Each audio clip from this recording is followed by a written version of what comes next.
I'd rather not say. Who's his friend? Come on, you'd better tell me. I'll bring it out eventually. All I know is that we were tipped off about the murder and told who did it. Your son threatened to kill Rawlins. Who told you that? Jim Blake. He heard him say it. Where did you see Blake, Clyde? I don't know what they mean. Ask Jim Blake. Come on, Skelton. Let's check that gun with ballistics. A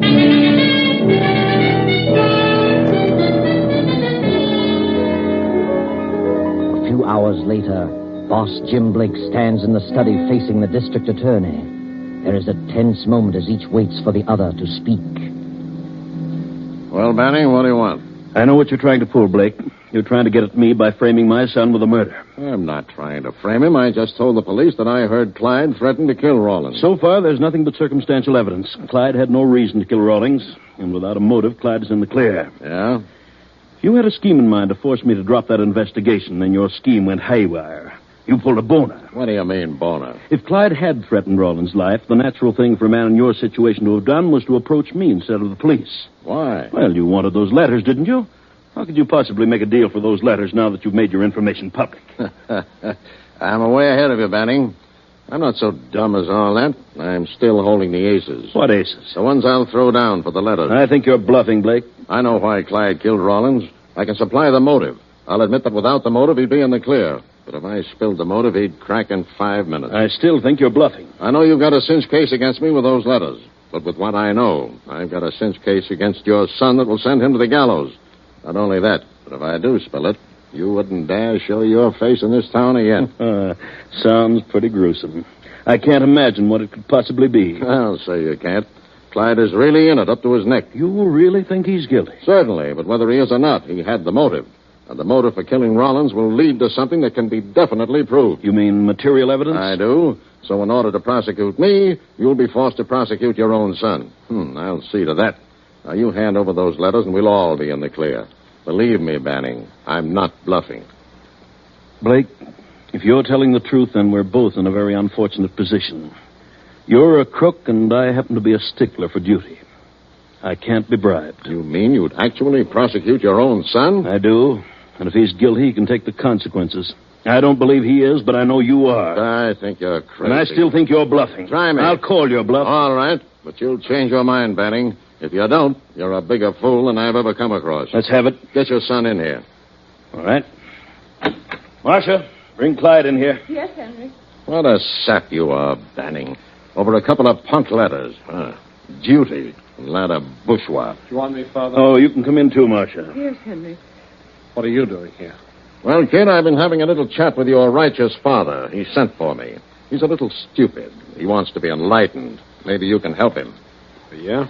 Clyde, I understand you paid a visit to Mr. Blake. Huh? Go on, better tell him, Clyde. What were you doing there, Clyde? Well, Blake sent for me. Why? Well, he wanted to talk to me. What about? Well, about what you been saying. I told him what you said to me. Said about what? About Rawlins. What did I say about Rawlins? What did you say, Clyde?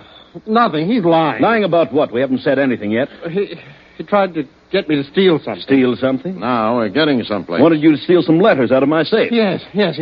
He offered me a lot of money. Money? I didn't even mention money. I didn't have Yes, to. he did. What inducement would money be to you, Clyde? You always get everything you want. I offered you something better than money, kid. What was it, Clyde? He threatened me. Threatened to kill me. How do you like that? You're in a tough spot, kid. You better start talking. You threatened to kill Rawlins. I did not. I heard you. Why did you make that threat? Well, I was just talking. I didn't mean it. I couldn't kill anybody. But you did say it. But I didn't mean it. What had you done? What did he know? Something prompted you to say it. Now, what was it? Nothing. I haven't done anything. You killed Rawlins. You said you would. I didn't kill him. You killed him to shut his mouth. What did he know, Clyde? Blake's lying. He's just trying to scare me. I'll scare you. You killed Rawlins to keep him from telling what he knew about you and my daughter, Ellen. What? Your daughter?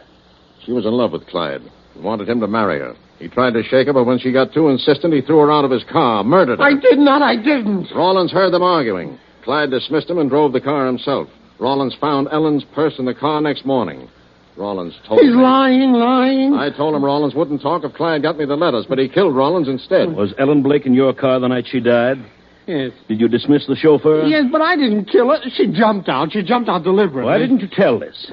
I was going to, but then I got afraid they'd think I killed her. Rawlins tried to blackmail Clyde, then double-crossed Clyde and came to me. Where's the purse? Clyde probably has it. That's why he killed him. I haven't got it. I don't know where it is. I couldn't find it. And you were in Rollins' apartment over the garage. Yes, but I didn't kill him. I didn't kill Ellen. Olivia. Yeah? Now, what do you have to say, Mr. Banning? Do I hold the aces? No. I'll bring it to trial. I'll find that purse, if there is a purse.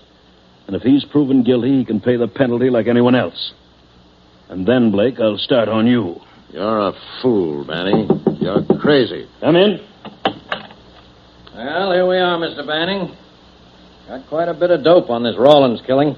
What now? There were no fingerprints on that gun, but it was definitely the murder weapon. Ballistics checked it. Well, still doesn't prove my son fired the gun. That's right. But we did manage to trace the original ownership. And what did you learn? Well, here it is.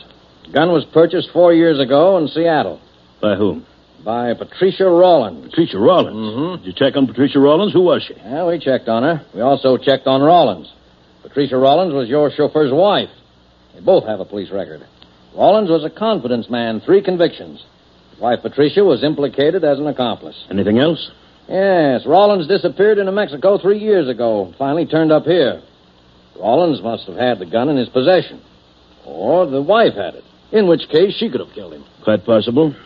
You'd better try to locate the wife. Oh, here's a picture. We should be able to locate her without much trouble. What do you mean? Good Lord. Marcia. Yes, Henry. Look at this photo. Do you know who this is? Yes, Henry. Sorry, Mrs. Banning. We'll check your fingerprints with these on police record just to make sure. You don't need to check them. They're mine. Marcia, don't. Why not, Clyde? It doesn't prove anything. Maybe somebody got into the apartment and killed him with his own gun. That's just what happened. He did have the gun, but I killed him. 3 years ago, he deserted me. Later, I heard he was dead. Then after I'd married Henry, he turned up here. I knew what he was going to do eventually. But I was in love with Henry. Then when he found the purse, he used it to blackmail me. And when he double-crossed both Clyde and me by going to Blake, we determined to get the purse. But he caught us ransacking his apartment. He pulled the gun and struck me. We all fought for it. Clyde wrestled with him, and I got the gun and shot him. Why did you tell Marcia? Why? Why not? It doesn't matter now. Tell me, did she shoot in self-defense, Clyde? Certainly. He'd have killed us both. Well, that will clear you with the Rawlins charge. But what about Ellen? He still killed Ellen. Captain Stone, there's a missing purse. Ellen Blake's purse. I want it. You can start looking in Rawlins' apartment. I'm going through with this, Blake, regardless of the consequences. Take a look at him, Captain. A man who'd sacrifice his own son, his own life, for a couple of measly little letters. What a sap. But District Attorney Banning, a determined man, goes through with his promise. The case against his son is in preparation. The day of the opening of the trial is set. Then the missing purse is found, and in it is a note to Clyde, written and signed by Ellen Blake. Go on, read it, Clyde. Dearest Clyde, I've tried every way to reach you. I know now that you've been avoiding me. I can't go on. I know you're false, but I love you. I can't help it. So I'm going to kill myself. I don't know how, but some way will present itself. Goodbye, Clyde. I hope you find the happiness I've been denied. I love you, Ellen. Well, there you are. Ellen Blake did jump from Clyde's car.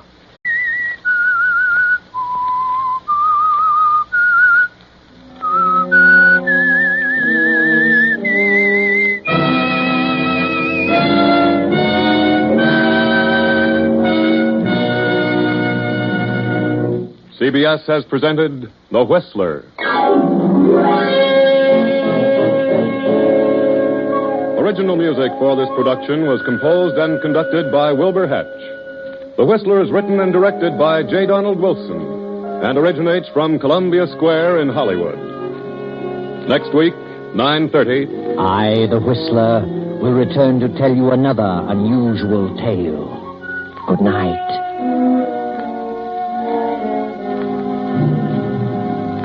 This is the Columbia Broadcasting System.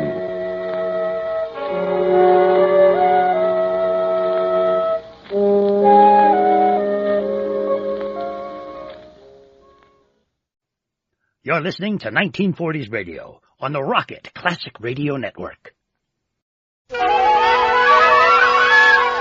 we present My Favorite Husband, a new series based on the delightful stories of Isabel Scott Rorick's gay, sophisticated Mr. and Mrs. Cougat, starring Lucille Ball with Richard Denning.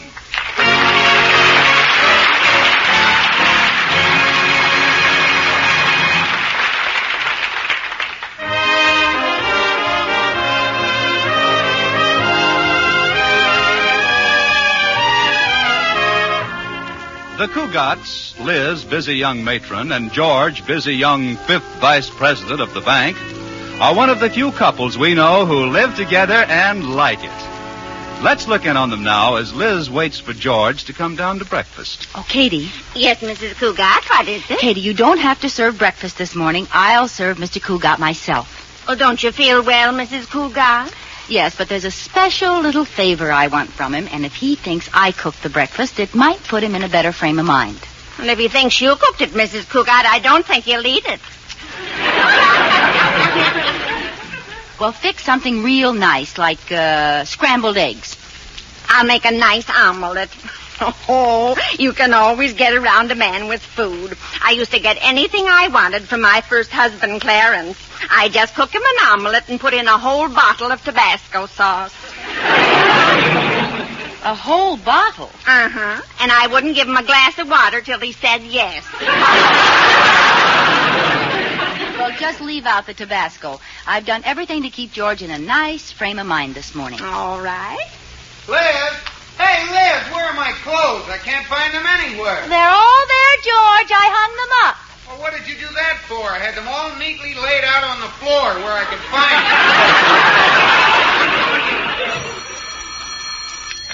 them. Hello? Oh, hello, Anne. Lunch? How can you think of it? Aren't you going... Well, you're my favorite husband. Okay. What do you want from me, Liz? Me? Want? Mrs. Cougat, can I see you a minute? What is it, Katie? Something wrong? Go right ahead, Katie. Tell me. I have nothing to keep from Mr. Cougat.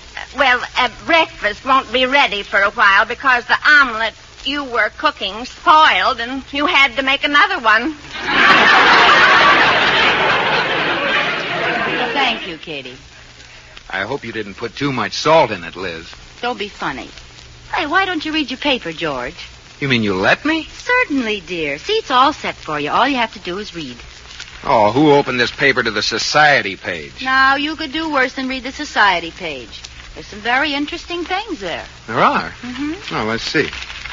Well, I should say. Just look at this. At a late afternoon ceremony, Deborah Ann Rasmussen became the bride of Arthur Sponduli Cranfeather, Jr. Why don't you read something else, dear? No, this is exciting.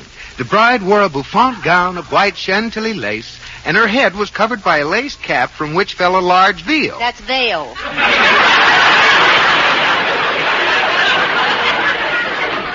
Veil, veil, they all look silly. The bridesmaids wore aqua taffeta gowns. Oh, why don't you try somewhere around the middle of the page, darling? Down there. Oh, yes, here. Overheard at tea. People wouldn't be so incompatible if the men had more income and the girls were more patable. Oh,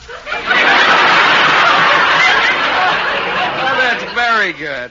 Here, give me the paper. I'll see if I can find something. Oh, now, wait a minute, dear wife. What's all this interest in the society page? Oh, Young Matrons League to present annual play. Oh, really? I didn't see that. There's one thing I can't understand. It's why a bunch of respectable married women want to get up on a stage and make jackasses out of themselves. I don't see anything wrong with it.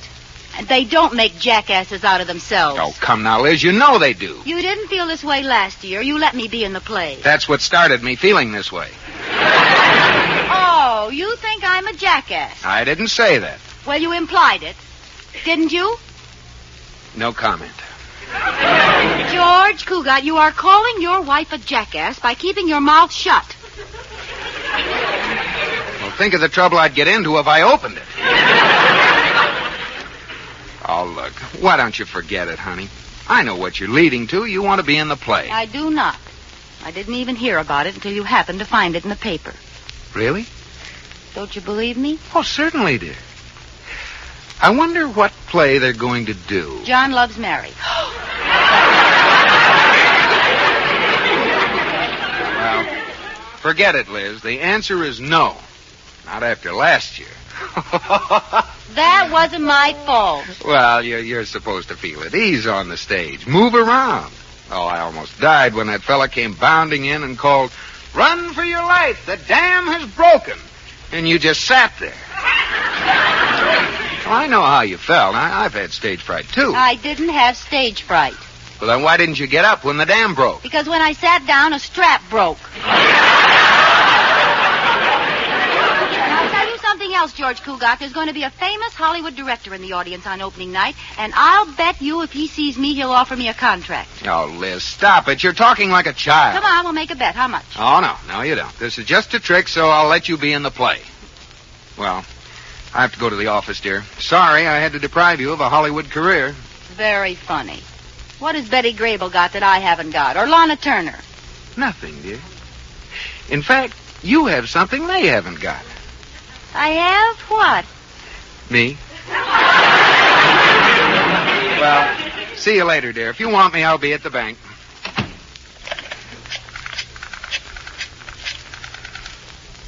Hello, Anne. Liz, I just spoke to George about being in the play. Yes, he put his foot down. Absolutely no. He was really definite about it. What time are we going to the tryouts? Of course I am. It's a challenge now. If I get the part, think how surprised George will be on opening night, to say nothing of that Hollywood director. Who, me? Don't be silly. A Hollywood contract is the last thing in the world I want. I'd just like to show George I could get one if I wanted to. Goodbye, Anne. I'll get the door, Mrs. Cougat. I know that horn. It's Mr. Cartwright. Good old Corey. Gee, I'm glad he dropped by. What does Mr. Cartwright do for a living, Mrs. Cougat? Oh, nothing, Katie. He's just a very eligible bachelor. Well, from what I gather, he chases women for a living. Now, that's not exactly fair, Katie. Women chase him for a living. Only none of them have caught him as yet. Well, I'll let him in. Greetings, dear. Heaven's gift to unmarried young America is here. Corey Cartwright, am I glad you dropped by. I want you to help me with something. You know me, Liz. Anything up to murder. And for you, I may go a step farther. Who do you want me to rub out? I mean, or should I say, whom do you want me to rub out? You're never serious, are you? You'll get married someday. By the way, how's your new girlfriend? Which one? That little redhead. Which one? Her name was Mary. Which one? What was your last name? What a life you must lead. If I remember, it was Johnson. Mary Johnson. Well, she hasn't called me in ages. I've got her name in my book. Yes. Here it is. Mary Johnson, R-H-R-W. Would you mind decoding that for me? Not at all. R-H, that means redhead. What's the other R for? Real. And the W is my kissing guide. Oh, I get it. Won't, huh? No. Will? No. Wow. You know, you've got more on your girls than the FBI has. Next thing, you'll be giving them a loyalty check. Oh, enough about me and Amour. No, now, wait a minute. If you had my name in your book, what would it say? I have. Oh. Here. Oh, let's see. Liz Cougat. R-H-R-W? Keep going. W-I-W-G. Holy cow, what does that mean? Wish I were George. Oh, that's sweet, Corey. You're such a good friend. Now, what was on your pretty mind when I came in? Corey, George doesn't want me to be in the play the young matrons are putting on, but I want to get a part and show him I can act. Now, if I get a part, will you see that George is out somewhere on the nights I have to go to rehearsals? Sure, it'll be worth it to see the look on his face opening night. Gee, thanks, Corey. Now I have to rush right down to the tryout. Oh, me too. I'm picking up George, and we're having lunch with Anatole Brodny. Well, don't tell him you were here or say anything about... Who'd you say you were having lunch with? Whom? All right, whom is eating lunch with you? Anatole Brodny. He's an old college chum of ours who made good out in Hollywood. You know, I never thought he'd have what it takes. He was a real goof. Maybe that's what it takes. Listen, Corey. Try to get George to bring him to the house, will you? If I can make an impression on him in my own home, it'll be half the battle. Well, I'll try, but I don't think George will go for it. Well, then you bring him. Promise me you'll try. Okay, promise. Thanks, Corey. You're a real pal.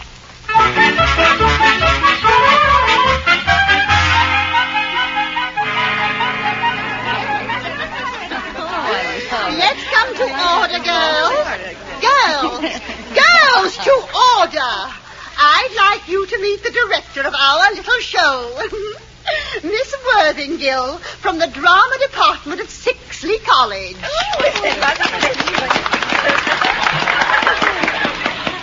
How do you do? Before we start tryouts, I'd like to tell you about the way I direct. I stress naturalness. Every word you say must sound real, vital, and natural. How many of us have heard an actress on the stage say to her fiancé, "Darling, I love you"? How much more believable it would have been to us if she had been natural and said, "Darling, I love you." Isn't she wonderful, Mrs. Cougar? What? Oh, yes. She could have been a great actress. Oh? Doesn't she remind you of Cornell? No, she reminds me of Notre Dame. Well, now to the parts. We have two main parts. One is a beautiful young girl of 18. Oh, that's just perfect for me. The other part is a young matron of 36.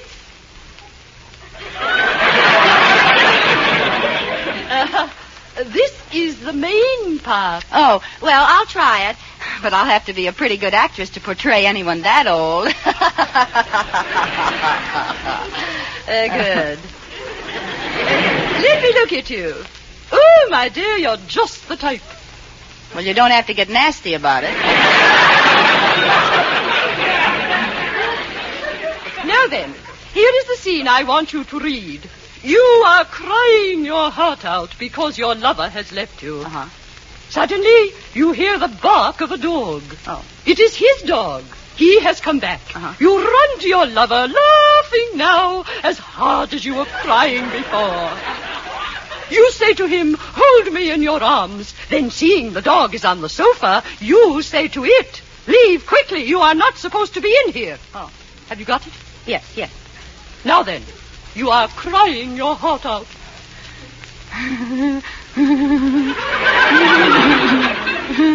Oh, no. You'll have to do better than that. I said you are crying your heart out. Like this.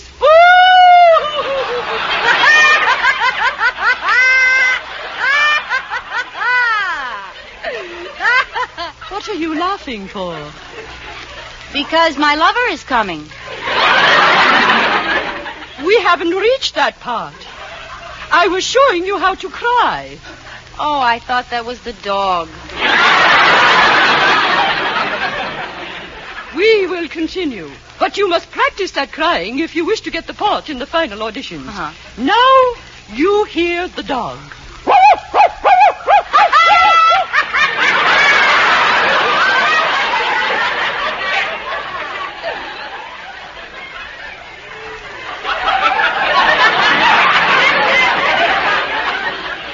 You sound like you just heard a joke. This is a laugh of hysteria, wild and abandoned. Oh, you must practice that, too. Now for your lines. Go ahead. Hold me in your arms. Leave quickly. You're not supposed to be in here. Not bad at all.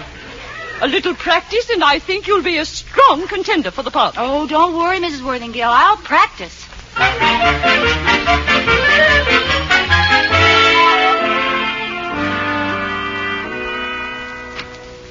Oh, hello, Mr. Cougat. Is there something wrong? No, Katie. I just had to run home for some papers I left in the study. Is Mrs. Cougat home? Yes, she went out for a while, but she came back and went right into her room and closed the door. Hasn't come out since. That doesn't sound like her. I hope she isn't sick. We'd better go and see. Oh, she hasn't looked any too well lately. Her door is still closed. I'll just not... What's that? She's crying. Oh, the poor kid. I'd better go in and see what's the matter. Oh, now, wait a minute. Let's be sure it's not my fault. Our anniversary is in December. Her birthday is in August. Her mother's birthday is in June. No, I'm in the clear. Oh, she's crying her little heart out.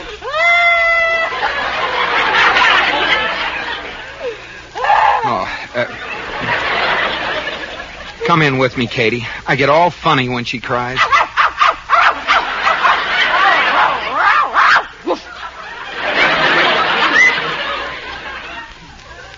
Did you hear what I heard? I'm not sure. What did you hear?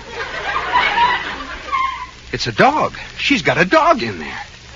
Oh, well, she was probably crying because she didn't think I'd let her keep it. Oh, the poor sensitive soul.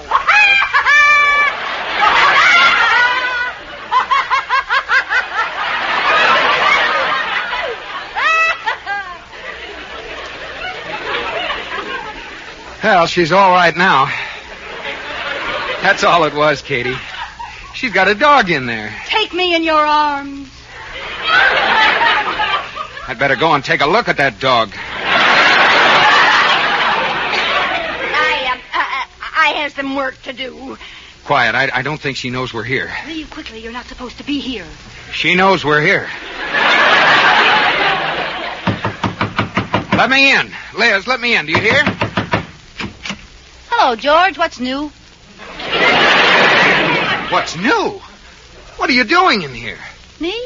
Well, I was just sleeping. You woke me up.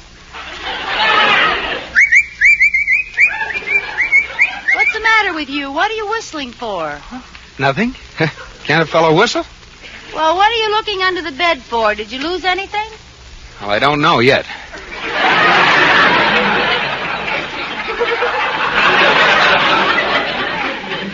What's in the closet, Liz? You know what's in the closet. Well, I'll just take another look. Nothing but clothes. What'd you expect to find? The Tony twins? What was going on in here, Liz? I told you I was asleep. Maybe I had a nightmare. That's it. I had a nightmare. Or was it a daymare? It's daytime, isn't it? You'd better lie down again, dear. Try to get some rest. Oh, it's nothing, George. You run along. I'll be all right. Are you sure? Mm-hmm. Maybe I'd better stay home for the rest of the day. No. I'll be fine, honest. Well, all right, but I'll come home early. And don't get up. Just rest. All right, honey. Bye-bye. Katie. Yes, Mr. Cougar. I'm worried about her. I think I'll see a psychiatrist and get some advice.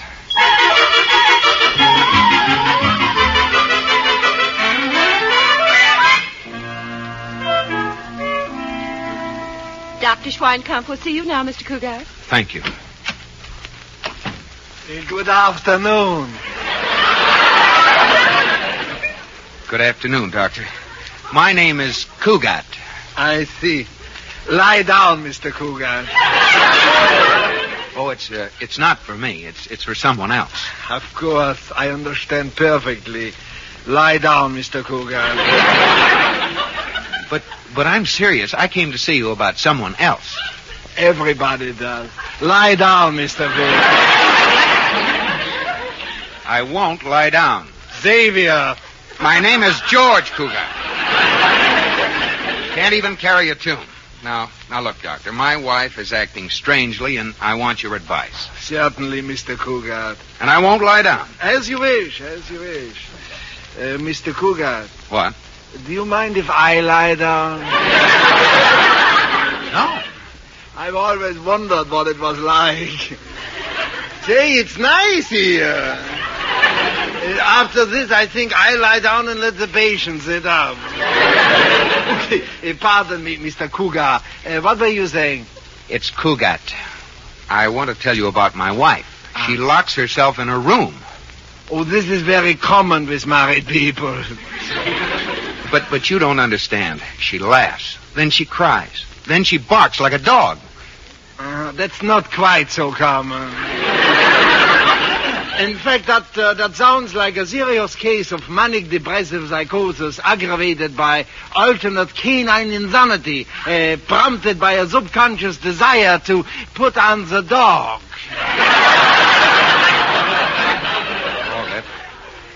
That sounds awful. Tell me, Mr. Cougar, do you have a large income? Oh, I do moderately well. I'm 5th vice president of a bank. Oh, very interesting. Well, do you think that has an effect on my wife? No, but it will have an effect on my bill. I'll tell you what I want to do, Mr. Cougar. I don't want to alarm your wife. I'd like to see her in her home environment.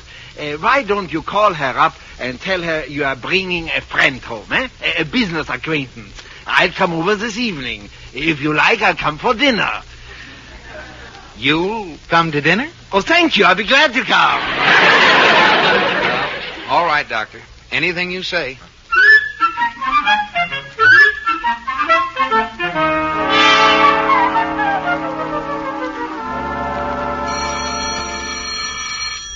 Hello? Hello, dear. How are you, honey? Oh, I'm fine.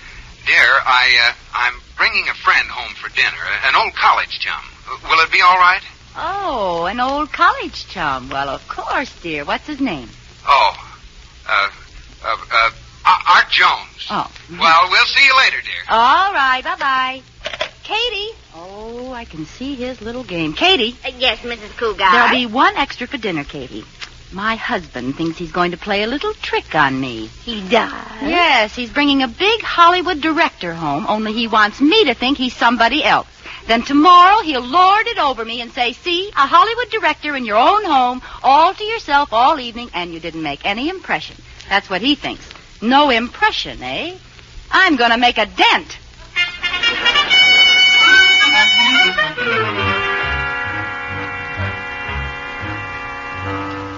Well, here we are, Doctor. No, one moment before we go in.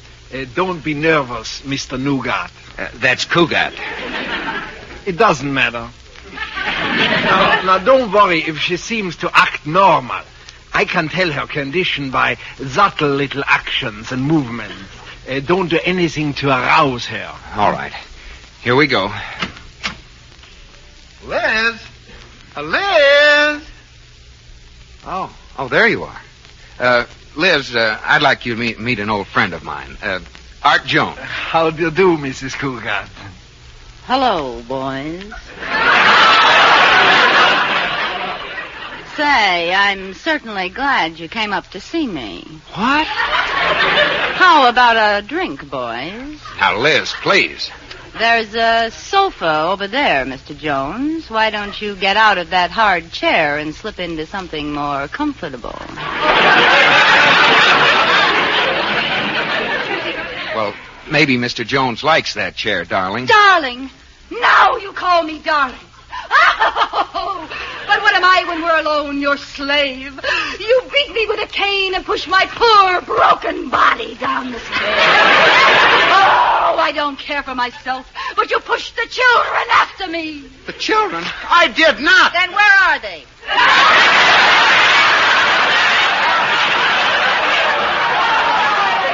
Stand it, putting on this sham in front of your friends. I'm leaving this life of hypocrisy. Leaving, do you hear?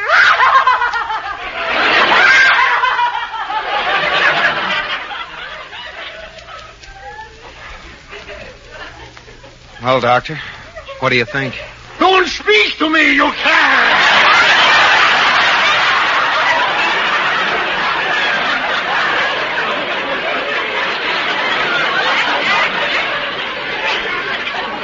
Now, wait a minute. No, I would suggest that you come to see me every day, Mr. Cougar. You have a serious condition. I tell you, this is ridiculous. We have no children. Oh, she's making this all up. Oh, wait a minute till I get the door. Violet, will you buy a poor old lady's violet, Sonny? I haven't eaten in 3 weeks. Liz, you sound like a goat. Now, take that shawl off your head and come in here. Just a moment, sir. Here you are, old lady. 50 cents. Keep it. Blessings on you, sir. Blessings. Blessings.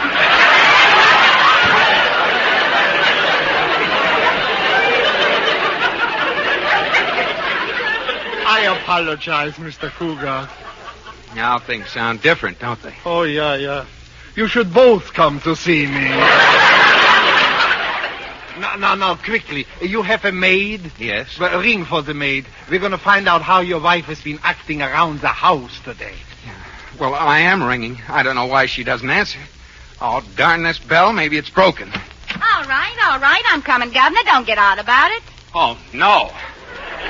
Leah, stop this. It's ridiculous. Oh, you don't like me as a Cockney, eh? Well, perhaps you'd like me better as a South Sea Island native. Liz, get up off the floor. What are you doing? Mi candeleo. That Me love white man. You don't love me? No. Me answer doorbell. Well, here's Cartwright, a man of his word. Oh, hello, Corey. Where's Liz? Over there on the floor. Oh, yes.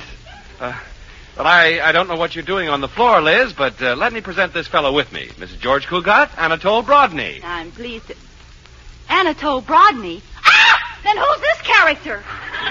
Allow me to present myself, Mrs. Cougat. Reinhold Schweinkampf, psychiatrist. Oh, help me with her, Corey. She's fainted.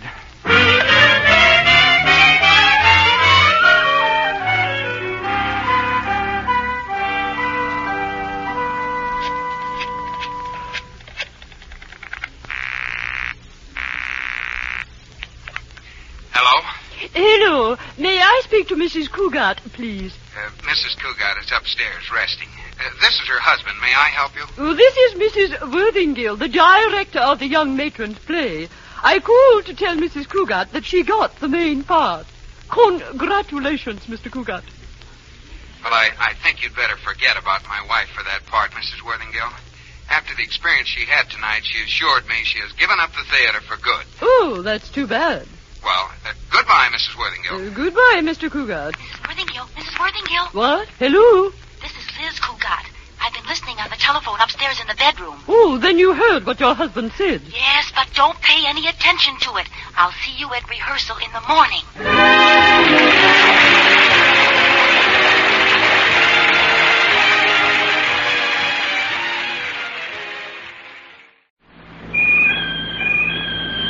Yo-ho, yo-ho, brushless or lather, boys, whichever you've the notion. 50 cents for shaving cream, $1 for the lotion. Old Spice means quality, said the captain to the bosun. So look for the package with the ship that sails the ocean. Yo-ho, yo-ho, Keeping the radio memories alive thanks to the sponsorship of John Paul Pet. Pet care with a salon pedigree. Visit jppet.com today. Lemsip is a complete cold treatment. It's made to help lift headache and feverishness, clear your stuffy nose, soothe your tickly throat, and bring you warmth and comfort. Lemsip, a complete cold treatment. The next hour is brought to you by John Paul Mitchell Systems, the world's leader in hair care products and styling tools. Visit www.paulmitchell.com today. The next hour is brought to you by John Paul Mitchell Systems, the world's leader in hair care products and styling tools. Visit www.paulmitchell.com today. Frontier Town, the saga of the Roaring West.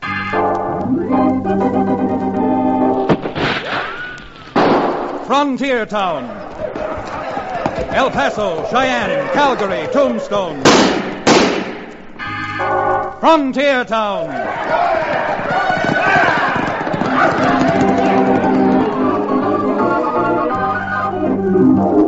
Here is the adventurous story of the early West, the tamed and the untamed, from the Pecos to Powder River, Dodge City to Poker Flat. These are the towns they fought to live in and lived to fight for. Teeming crucibles of pioneer freedom. Frontier Town!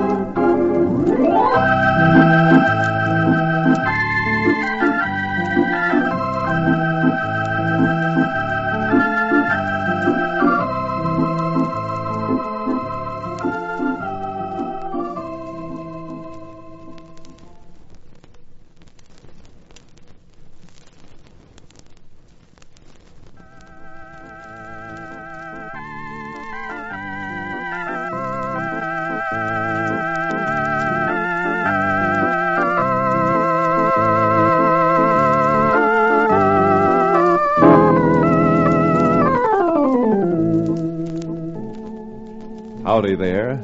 I'm Chad Remington, frontier lawyer, with my home and a headquarters in the cow town known as Dos Rios. Now, believe me, I'm not complaining when I say this, but I don't want any of you to get the idea that being a lawyer on the frontier is just a business for a student of Blackstone, because it isn't. The frontier is raw and rough, hard and boisterous, and that all adds up to the fact that even a lawyer out in the wide open spaces gets more than his share of trouble. Of course, a man who keeps his eyes open, as well as his fists ready for action, often manages to pour oil on the troubled waters. And it's about this oil that I'm interested right now. You see, just a short while ago, there was a great deal of oil poured down in the Indian Territory. And it all started one afternoon when an oil promoter known as K.C. Kansas City Leonard and his half-breed Indian companion Tulare succeeded in closeting themselves with the chief of a small, peaceful tribe of Indians, Chief Blue Fox of the Cold Springs tribe. A bottle of mescal was handy on the table in the stuffy little office. Now, all you gotta do, Chief, is make a mark on this piece of paper. Huh? Chief, no savvy, Mr. Leonard. Well, give him another drink and explain it to him in Indian lingo then, Tulare. Luke maho nona, beso tekuna. Damich labatusa? What'd he say? He say, what paper mean to his people? Pour him another drink. Hey, no, mezcal. All right, Tulare. Now, tell Blue Fox that this paper just gives me the exclusive rights to drill for oil on his reservation, and that it isn't going to interfere with his people at all. No, nasa. Lusamana, Leonard. No, Bewa. Chief say he signed. Now you're talking. Hey, Chief. Make your mark right here. Misona Meska. Him sign paper. Now him want more. Kimono Mishima. Oh, Chief, daughter, just come back from Indian school. Have you been giving my father mescal to drink? Why, we were just talking over a little business deal And what was that paper you were so quick to hide? Just a little business agreement me and the chief made. I wish to see that paper. Oh, yeah? Well, that happens to be a confidential business document. Just a little agreement giving me the right to drill on the Cold Springs reservation for oil. Oh. When a man finds it necessary to ply another with liquor in order to enter into a contract, his motive certainly will take looking into. Manamatona. Very well. But this is certainly not the last you two are going to hear about this.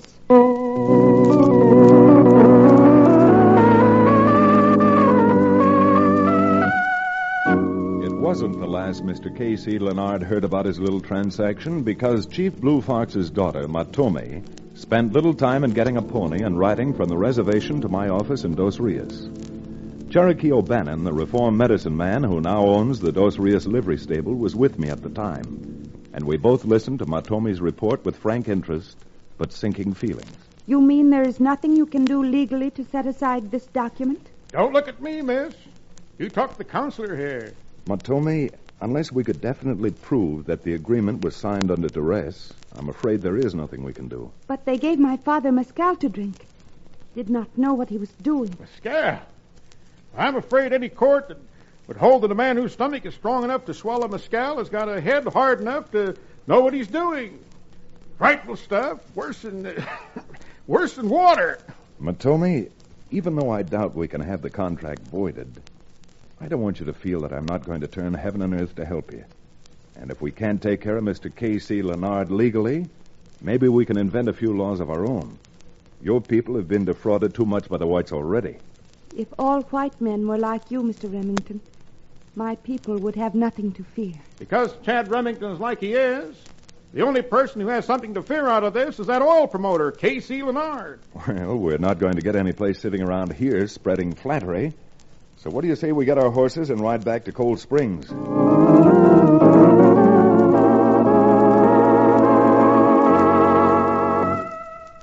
The town of Cold Springs itself sits on the edge of the Cold Springs Reservation, high up on the rim rock. It's not much of a town, to be sure, but big enough to be a hotbed of trouble.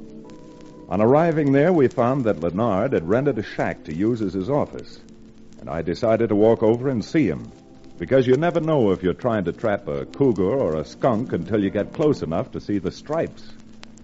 I left Cherokee to watch the horses while I started down the dusty street on foot.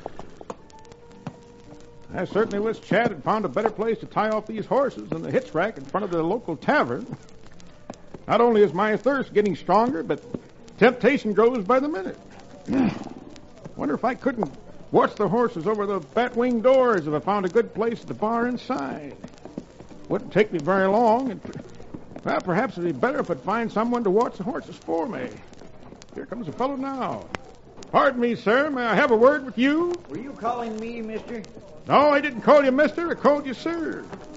But I would like Billy Blue Blazes if it isn't Wildcat Maxon. Cherokee. Suffering Joe Cherokee. When did they let you out of jail?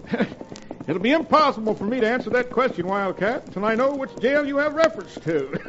Yes, indeed. Yes, indeed. Well, are you still peddling that rattlesnake oil? Why, boy, you see before you a reformed man. I now own a livery stable and act as a bodyguard to a prominent lawyer. Tell me, what brings you down to a saddle stop like Cold Springs? Last time I heard of you, you were up in the Panhandle, someplace near Amarillo. Well, Cherokee, you're apt to find Wildcat Maxon any place where there's oil. And a man with a paying job for a driller to get it. You mean you're down here to drill oil, Wildcat? Just arrived an hour ago. I'm going to work for a real wildcatter. Promoter by the name of K.C. Leonard. Leonard? Well, well, well. It's a small world after all. Tell me something. Do you know this Leonard? You know anything about him? Do I? I could start right now telling you about K.C. and the tricks he's pulled, and I wouldn't get through till tomorrow morning. Boy, don't start the story yet. When Chad Remington gets back from Leonard's office, I want you to tell everything that you know. Well, I don't know, Cherokee. I just put my bedroll up at the hotel, and I should be getting down there myself to report for work. Of course, I don't want to impose upon your time. But suppose we commemorate this reunion by repledging our ancient friendship with a bottle of something satisfying at the bar inside. Well, now, I really shouldn't, but, but since this is a special occasion, Cherokee, and you're doing the inviting, just make mine bourbon with water on the side.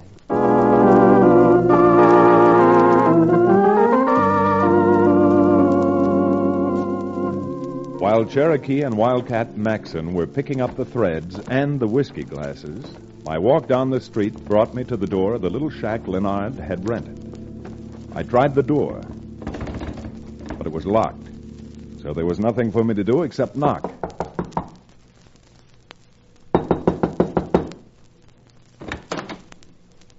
Yes? You want something? Yes, I'd like to see Mr. Leonard.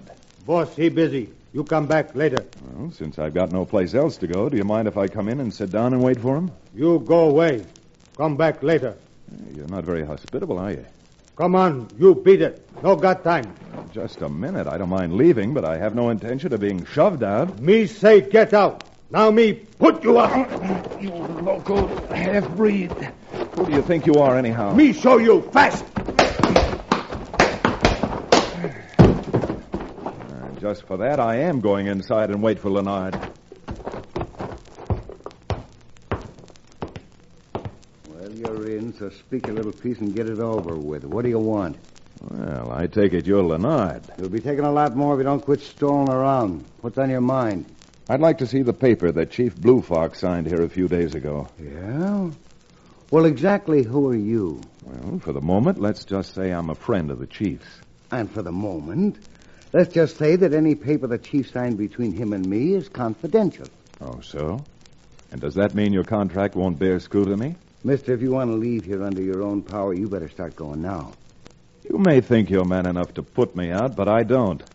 From what I've heard about you, you're, well, I don't think that you're a man at all. And with apologies to the whole skunk family, I think you're nothing but a tricky little polecat. Boy, you loudmouth maverick, now you are getting out. Show you. I didn't like your ugly face when I walked in here, but maybe this beauty treatment will change it.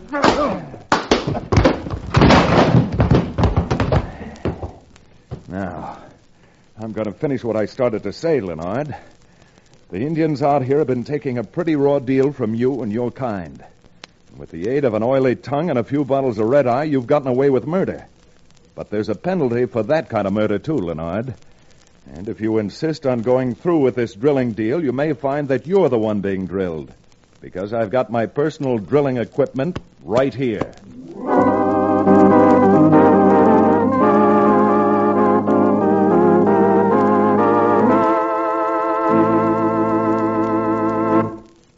We'll return to the second act of Six Gun Lawyer, our exciting frontier town adventure, in just a few moments.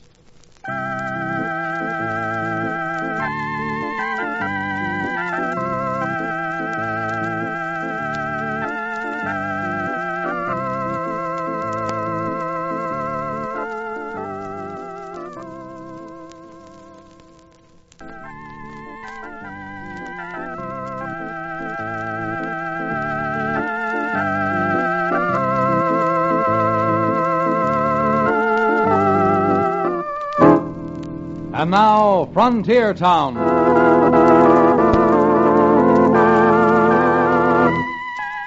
Well, there was no question about it. I'd found out whether our friend K.C. Leonard was a catamount or a skunk. Except that in his case, I suspected the stripe that ran down his back wasn't white, but yellow. After my little double reception in Leonard's office, I went down to see the Indian agent and then paid a call on the federal marshal. Remington, I agree with you from the ground up, but a contract's a contract, and there's nothing we can do to break it. Leastwise, not that I can see. But the fact that his daughter saw them filling up the old chief with mescal, doesn't that alter the facts in your eyes? Sure don't. Blue Fox has been known to store away a good deal of red-eye in his time, and it never even affected him. Nope. As a lawyer, I guess you ought to see that despite the fact I think this K.C. Leonard is the lowest form of wildcat promoter, as it stands, my hands are tied. As it stands? Huh? What do you mean by that? I mean, if, let's say Leonard didn't pay his bills, and his creditors had attachments issued. You would serve the attachments, wouldn't you, and close up Leonard? Of course I would. Well, what makes you think he isn't going to pay his bills? From the way I hear it, they got real oil out where he's going to drill, and lots of it. Well, to tell the truth, Marshal, I can't answer your question right now. All I wanted to do was first assure myself that you were on my side of the fence. And you get something legal I can use to close up Leonard, Remington, and you can count on me 100%. That's all I wanted to know, Marshal. But I hope to be seeing you again. Seeing you again real soon.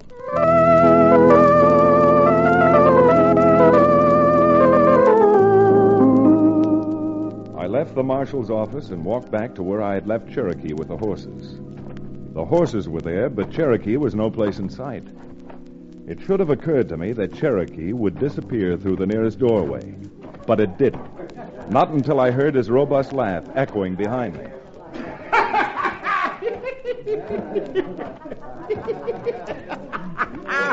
Doggone it, Cherokee, that's a good one. Say, did I ever tell you what happened to me with that little redhead down in El Paso? No, but I'd sure like to. You're gonna all you like, Cherokee, but it's not gonna save you this time. Now go on, get outside. Hey, now just a minute. Who do you think you are, anyhow? Giving cheap orders to a partner of mine. I got a good mind to bash this bottle right over. Wait a minute there, Wildcat. Put that bottle down. This is my bosom companion, the attorney I was telling you about, Ted Remington. Well, howdy, Remington. Well, now that I've lifted the bottle up, there's no sense in wasting it, so here goes, boys. Fine company you keep, Cherokee. Ted, this is one of the oldest friends I've got in the world, Wildcat Maxon. He's an oil driller, and you know what? He's just arrived in Cold Springs to go to work for Casey Leonard. Casey Leonard? Well, that's the last straw. Now, come on, you and I are getting out of here. Wait a minute. What's the matter, Counselor? I want the truth now. Just how good a friend are you of Mr. Maxon's here, and vice versa? Why, I've known old Bannon for 30 years. Fact is, he used to buy the oil from me that he mixed with alcohol and called his genuine Cherokee Indian rattlesnake oil. Yes, indeed. Yes, indeed. Our friendship predates my first encounter with the law. Well, in that case, you are old friends. But there's one thing I want to know, Maxon. What sort of a man are you who would go to work for a jasper like Leonard? Remington, I know Leonard's a no-good snake, but I'm a good oil rig man, and a job's a job. Why? Would you be interested in doing a favor for your old friend Cherokee and also helping... You name it, boy, and I'll do it. Fair enough? That certainly is fair enough. And just for that, I'm going to break a long-standing rule and buy you both a drink.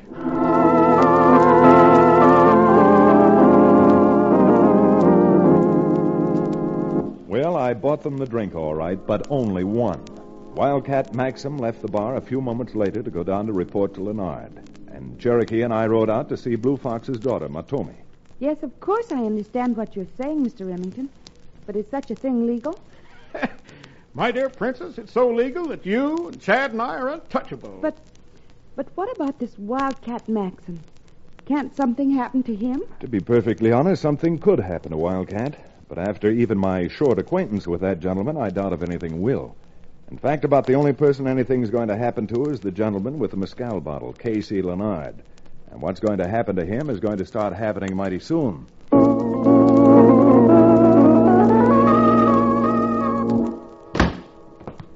Talar, I never thought this would happen. Something go wrong, boss? I'll say it did. Just got a message from Wildcat Maxon that the hit rocket snapped off the drill stem. This job's starting to cost money.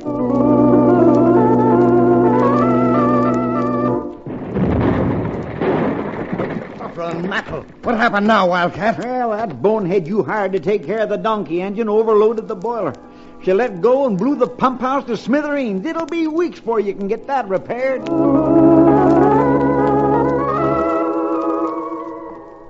You no can blame me, boss. I just tell you what Wildcat tell me. Now what happened? Wildcat say he lose 6 pieces of pipe down well hole, and then lose fishing tool trying to pull it out. The fishing tool gone? Well, if this doesn't ruin us, nothing will. I'm starting to believe this job's jinxed.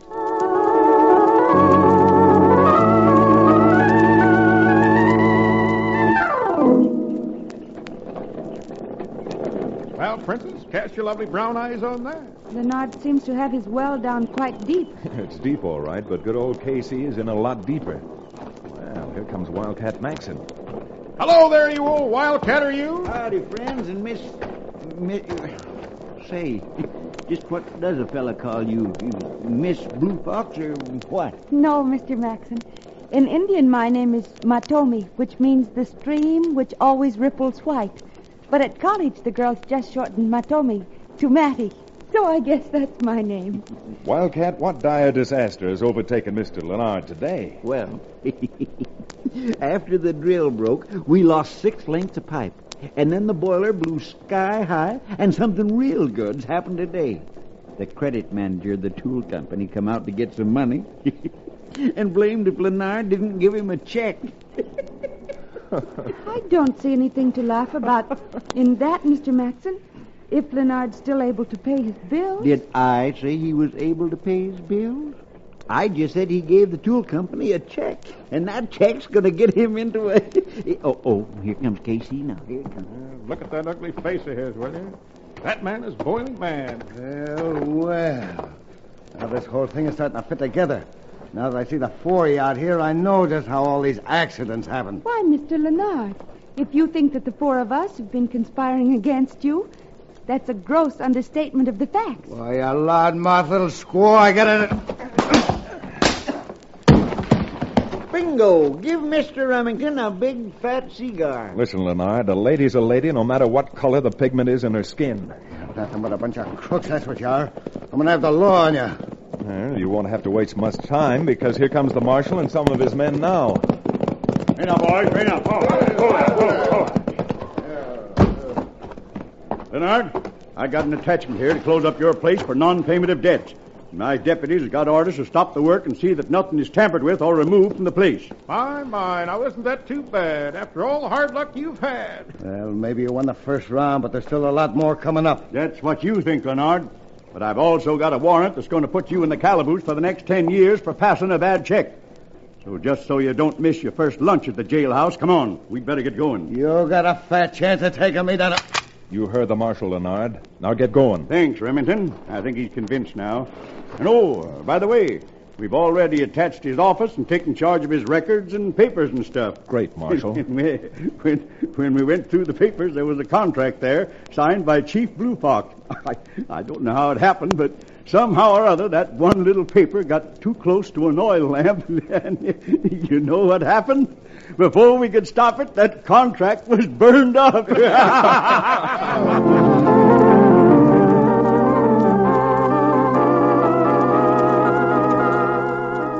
Well, with K.C. Leonard on his way to jail, the drilling stopped, and the contract with Blue Fox unfortunately burned up. We stopped long enough to take stock. How soon do you think it will be, Mr. Remington, before my people will be able to complete the well and start getting an income from it? Well, Counselor, why the glum look? Because it just dawned on me that the well is now tied up for the benefit of Leonard's creditors. Yes? And nobody can touch the well until the creditors are paid off. You mean to stand there with your jurisprudence hanging out like a bucolic Blackstone and admit that your legal trap wasn't airtight? Oh, it was airtight, all right, but not for us. It's airtight for the creditors. But how much money will be required to satisfy the creditors? Well, that's something we've got to find out for the marshal. But I imagine from what Wildcat said, it's close to 10,000. Then why not pay her... Huh? 10,000 simoleons? Yeah, and that's a hatful of money in anybody's bank account. My boy, this is a blow. It certainly is a blow.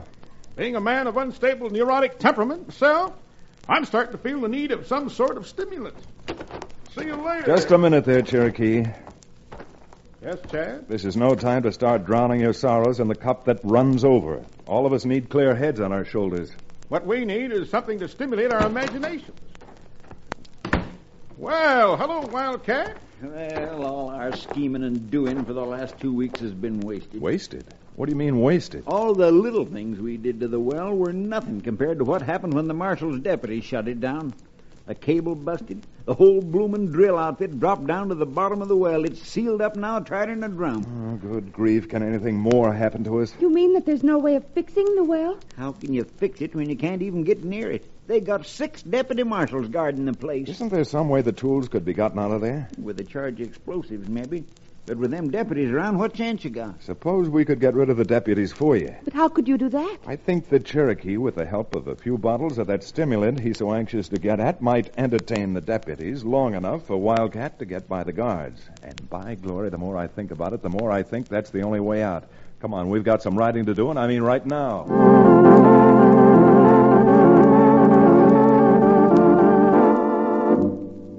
We lost no time getting back to the reservation and the oil well, and with the skill of a successful medicine man and armed with 3 bottles we purchased in town, Cherokee had no trouble distracting the guards.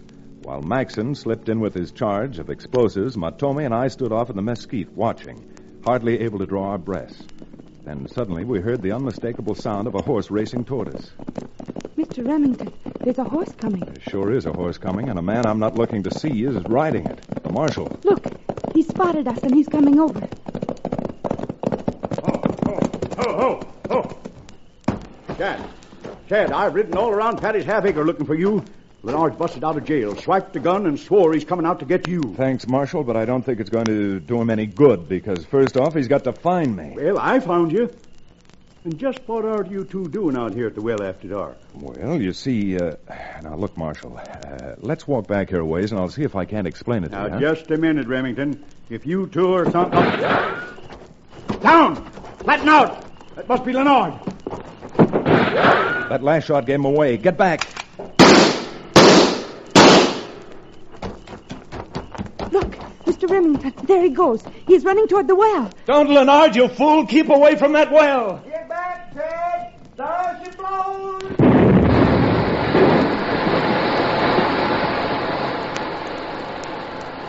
Well, when Leonard started digging for oil out here on the reservation, I bet he never realized all he was doing was digging his own grave.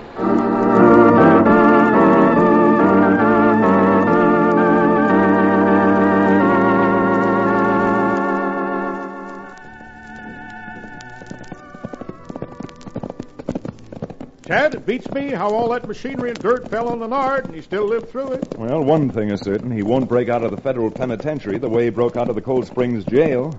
I found the whole experience mighty unnerving. So did I. And now that the Indians have got their oil well, I feel the need of steadying my nerves with something potent. Oh, Cherokee, for the sake of your health, you've simply got to reform. Statistics prove that whiskey kills more men than bullets. Of course whiskey kills more men than bullets. Why, even a big bullet doesn't drink over a pint a year.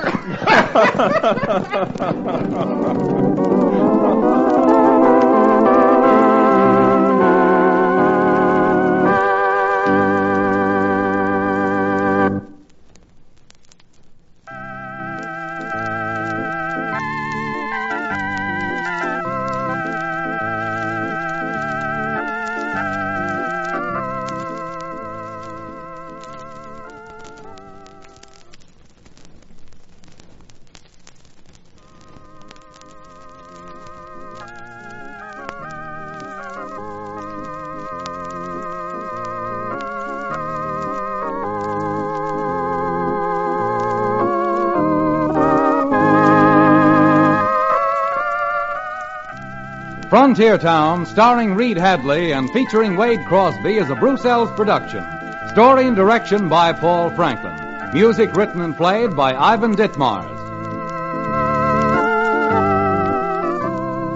Be sure to be with us again same time next week for another fine action-adventure story with your favorite young Western star, Reed Hadley. And now this is Bill Foreman telling you that Frontier Town comes to you from Hollywood.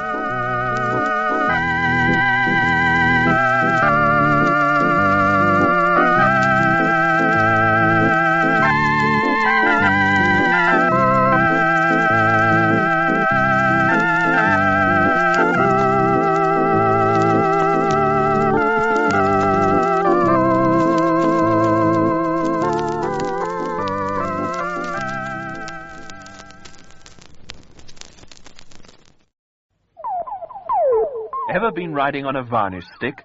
Read what it means in Meccano magazine. Build yourself a radio-controlled powerboat. Full-size plans are free with Meccano magazine. Packed with model planes, trains, and cars. Meccano magazine. Out now, 1 and 6.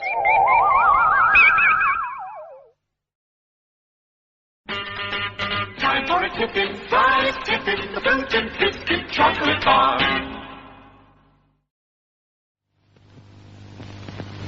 We had a party last night. It's one of the places in a worse shape. You know how it is. You leave things overnight, takes twice as long to put them right. A bit like forgetting to watch your weight. Still, I watch mine every morning with the Kellogg's Special K breakfast.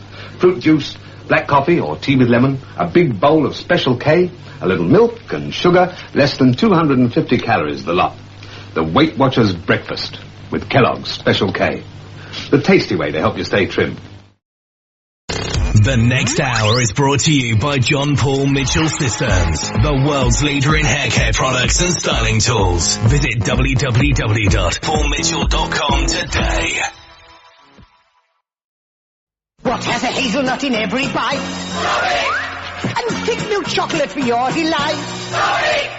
Nougat and caramel golden light? Sorry. And don't forget the hazelnut in every bite. And again. What has a hazelnut in every bite? Sorry. Thick milk chocolate for your delight? Sorry. Nougat and caramel golden light. And don't forget the hazelnut in every bite. Sorry. A hazelnut in every bite. Is that proper farmhouse cheddar? No, I don't think so. What about that? No. It's quite nice, though. Is it? Do you think I might try a piece?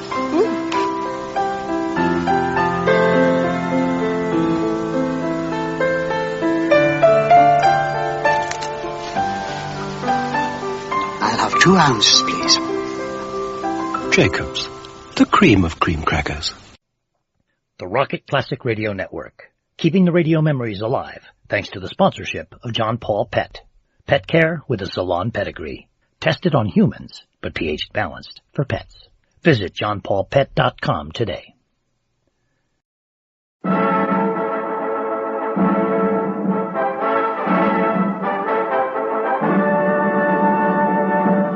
The National Broadcasting Company presents, transcribes, Sir Laurence Olivier in Theatre Royal.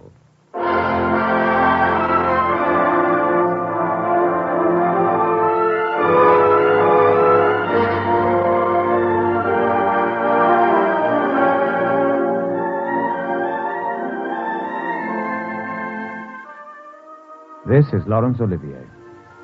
Once again, it is my pleasure to introduce to you a guest from the theater who is going to appear in this week's program.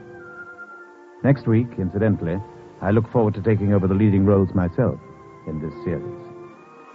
Today's guest will, I feel sure, be already familiar to you through the many films he has made which have enjoyed success in the United States. I refer to such motion pictures as The Golden Salamander, The Third Man, and perhaps best known of all, Brief Encounter. He is, of course, Trevor Howard. He has chosen to play the role of John Farrington in our play, based on a work by Dostoevsky. It's called The Judgment. Here, then, is Trevor Howard as John Farrington in The Judgment.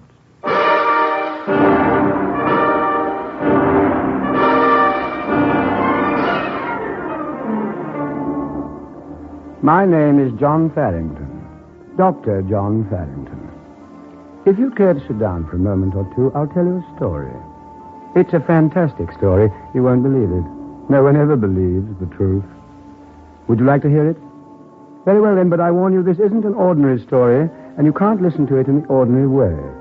You'll have to pay attention, and you'll have to think. Yes, think. That's a surprisingly difficult thing to do. You don't have to believe that either, do you? Well, consider. Do you think as you go about your normal everyday duties? Are you conscious of thinking when you eat, walk, bathe, or dress? No, of course you're not. You perform 90% of all your actions without actually thinking. How do I know? Well, you see, I'm a psychiatrist. I specialize in the study of the brain. My business is thought. I said I was going to tell you a story. Yes, it's a peculiar kind of story. You see, I only know how it begins. I don't know the ending. However, if you'd like to listen, I'll tell you the beginning. Then perhaps you'll tell me the ending. Good evening, John. Carol. Come in. Jim will be down in a minute. I'm a bit early, I'm afraid. No, Jim was late. Held up at the office. Come into the living room. Real wood fire. New curtains, too, I see. That's most observant of you, John. Most men don't notice things. Changes about the house, I mean. Sit down in the easy chair. You look tired. I am, a little. You've been working too hard again. Yes, I'm afraid I have. When are you going to take that vacation you've been talking about? Oh, one day I'll get around to it. There's so much to be done, Carol. So much I want to learn. Learn? You? Why, you've practically an international reputation now. I've only scratched the surface, Carol.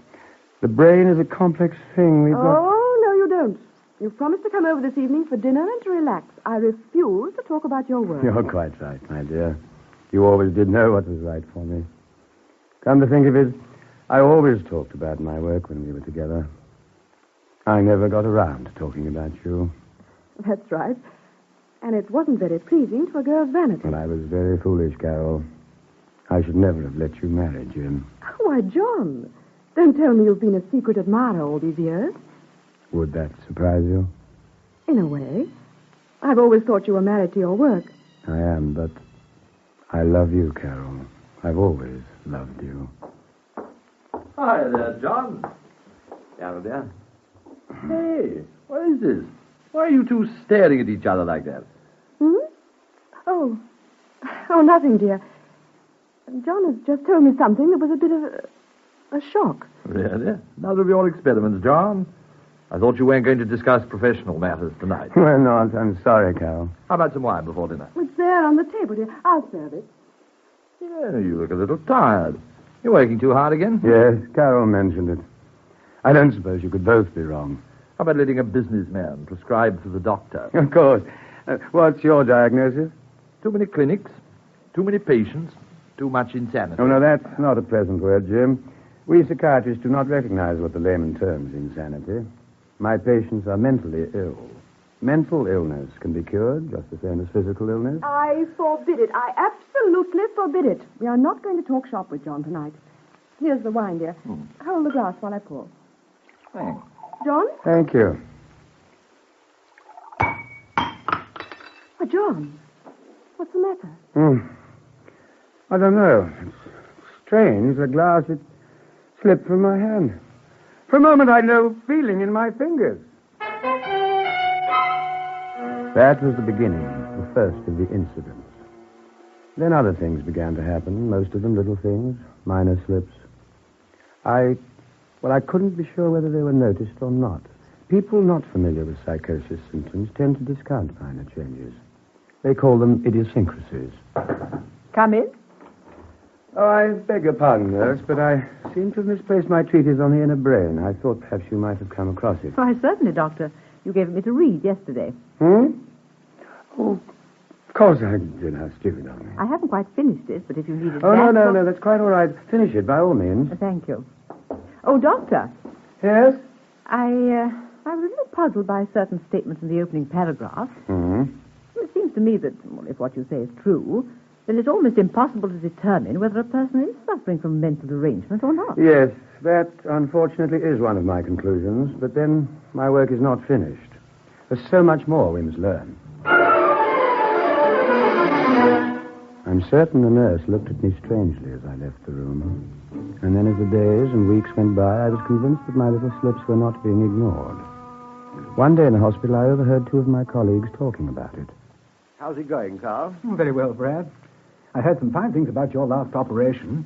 They said it was positively brilliant. Oh, more luck than anything else, I think. I say, by the way, have you seen much of Farrington lately? No, not much.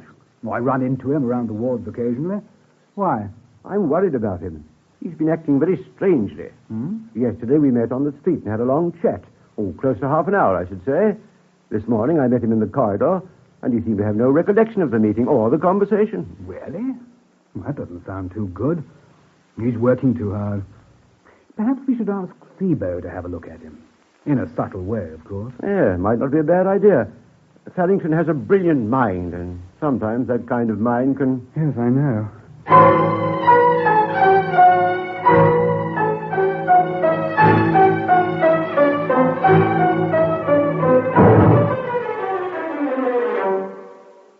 Hello, Carey. Hello, Brad. I want to have a word with you. Anything serious? I hope not. It's about Farrington. I was talking to Carl yesterday. We both agreed that he's not well. Overwork, eh? Precisely. And, what do you want me to do about it? Well, you're an old friend of his, and his senior here in the hospital. If you put it to him, tactfully, of course, that his colleagues can't help noticing these lapses, or perhaps I should say symptoms he mustn't ignore. And suppose he tells me to go to the devil. Well, he's perfectly capable of doing that. Well, in that case, we'll have to talk to Dr. Hobo. But first, have a word with him yourself. Very well. I'll speak to him today.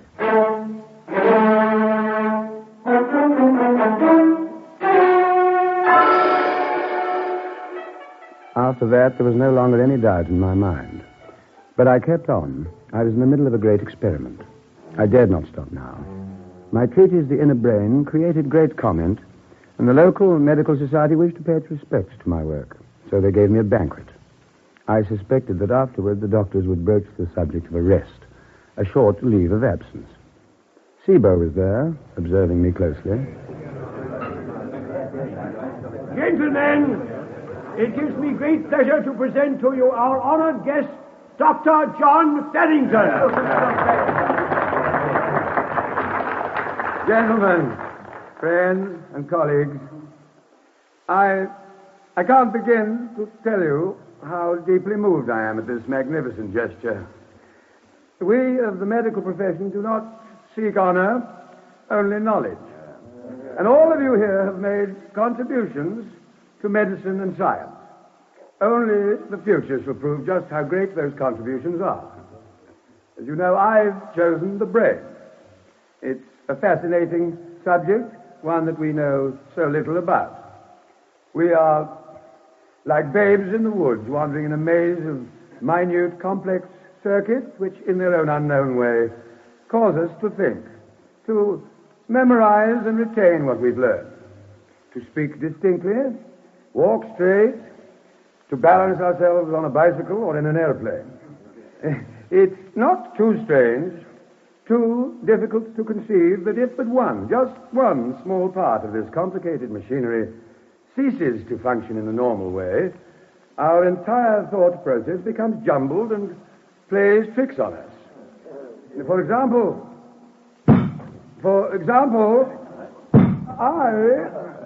if we could only... What's happening to him? He's breaking everything in sight. What are you doing? Kill someone, stop it! It's a spider, don't you see? Don't grab him, someone! Let me go! It's a spider! Kill it! Kill it! John, wait! Don't stop him! He's going that way! Paddington, come back, man! What did he say? He said he had to kill a spider, pounding on the table, breaking everything with his bare fists. But there was no spider on the table. No, there wasn't. But how awful! I ran out of the banquet hall before they could stop me. I didn't take the car. I walked and ran, half stumbled. People stopped and stared at me, but no one approached me. I think they must have been too afraid. Well, finally, I was there.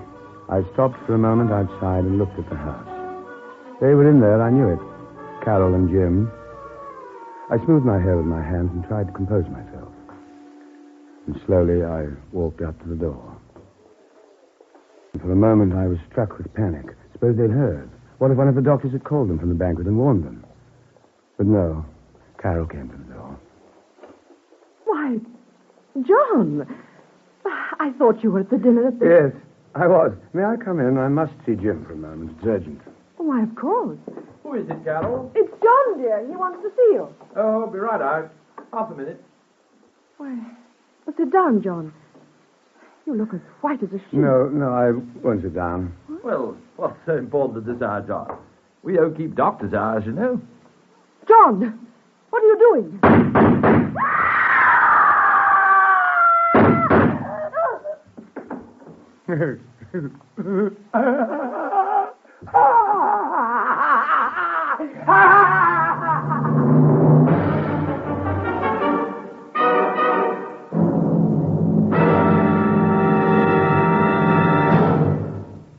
In a moment, we continue Theatre Royal with this week's guest, Trevor Howard. We'd like to preview the fine parade of listening enjoyment tomorrow on NBC. First, though, your host on Father Knows Best reminds you of Sunday's great dramatic entertainment. This is Robert Young. I've been asked to tell you something about the great new NBC Sunday evening, and nothing could give me more pleasure. It's a big evening, big in drama and big in stars, biggest in rewarding radio listening. I know your family will enjoy real theater on the air as much as mine does. Each Sunday evening over the NBC radio network. And remember the time changes for these favorite dramatic shows tomorrow. Be sure to listen when screen favorite Jimmy Stewart as fast-shooting Britt Ponsett defends an innocent stranger in a small western town on Six Shooter. Then on NBC Star Playhouse, hear Frederick March as he portrays the whaling master in Herman Melville's classic sea tale, Moby Dick. Later, on Stroke of Fate, hear what might have happened if that famous historical spy Benedict Arnold had succeeded in his plot of treason against America during our early struggle for independence. Then enjoy another comedy session of The Marriage, starring that brilliant husband-wife acting team, Hume Cronin and Jessica Tandy, when the ethics of his profession nearly cause a domestic rift on this delightful family drama series. Then for fine musical entertainment, your host, Lawrence Tibbett, brings you recorded memories of famous and beloved artists of the past and present on Golden Voices, followed by great readings of the world's finest poetry with David Ross as your host on Golden Treasury. Then you'll want to hear the latest 2-hour edition of Weekend, NBC's Sunday newspaper of the air, featuring such notables as Merrill Muller, Earl Wilson, and Earl Godwin with the latest news highlights, Tex McCrary with the outstanding personality of the week, and Jinx Falkenberg with features on home and fashion. So remember, for the tops in your Sunday listening entertainment, stay tuned to NBC. And now we continue Theatre Royal with this week's guest, Trevor Howard.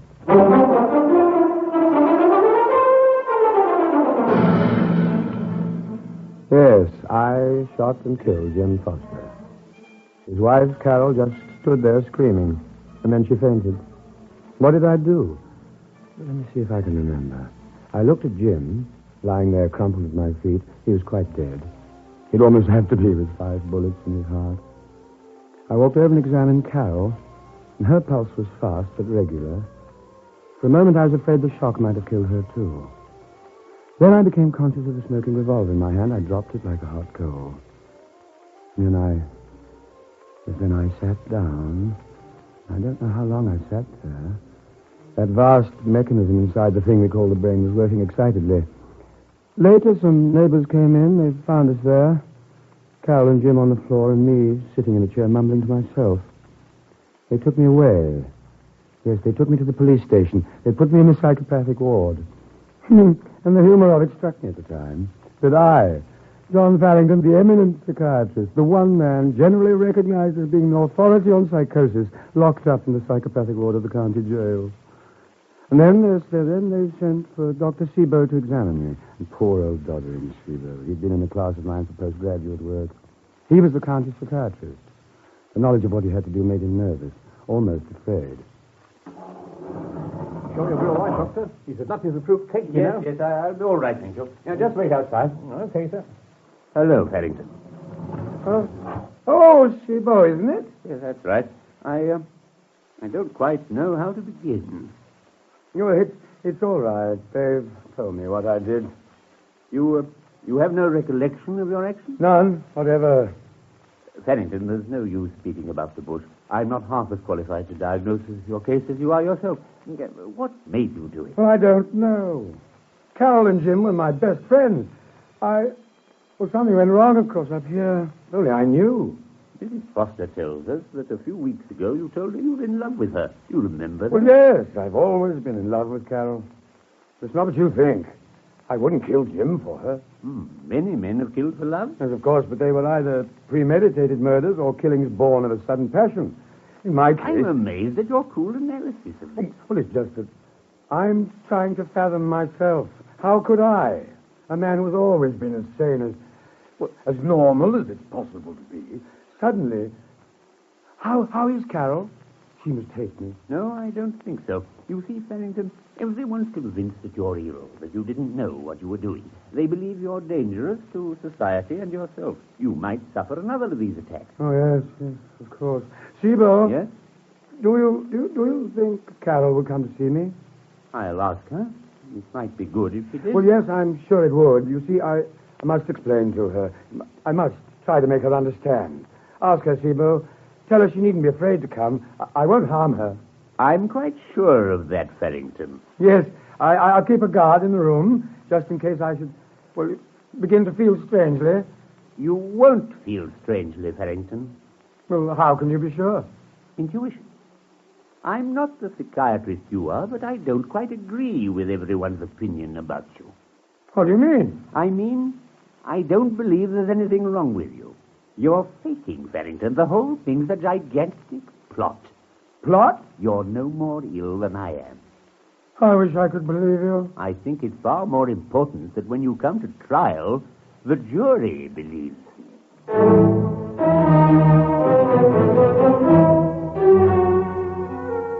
SIBO, the one unknown quantity. The one thing I hadn't counted on. And SIBO of all people. Oh, he was all right as a doctor. He could take out an appendix and prescribe for backache. But he was a child in psychiatric matters compared to me. Was he going to try to outthink me? His brain against mine? I, who knew more about the working of the human mind than any man alive? Why, I think if I'd tried, really tried, I could have convinced SIBO that he was mentally ill. Nevertheless, he advanced his theory to the district attorney and convinced him that it was worth a try. So they brought me to trial. The witnesses for the state sounded more like the witnesses for the defense. Your name is Edith Cartwright? Yes. You're a nurse at All Saints Hospital? Yes, I am. State the type of work you're engaged in. I handle psychopathic cases. You know the defendant? Dr. Farrington, of course. I work with him every day. In your opinion, is Dr. Farrington a capable psychiatrist? I would say that he was. He's been badly overworked. His memory began to go back on him several weeks ago. He loaned me his treatise to read, and the following day he came in and asked me if I knew where it was.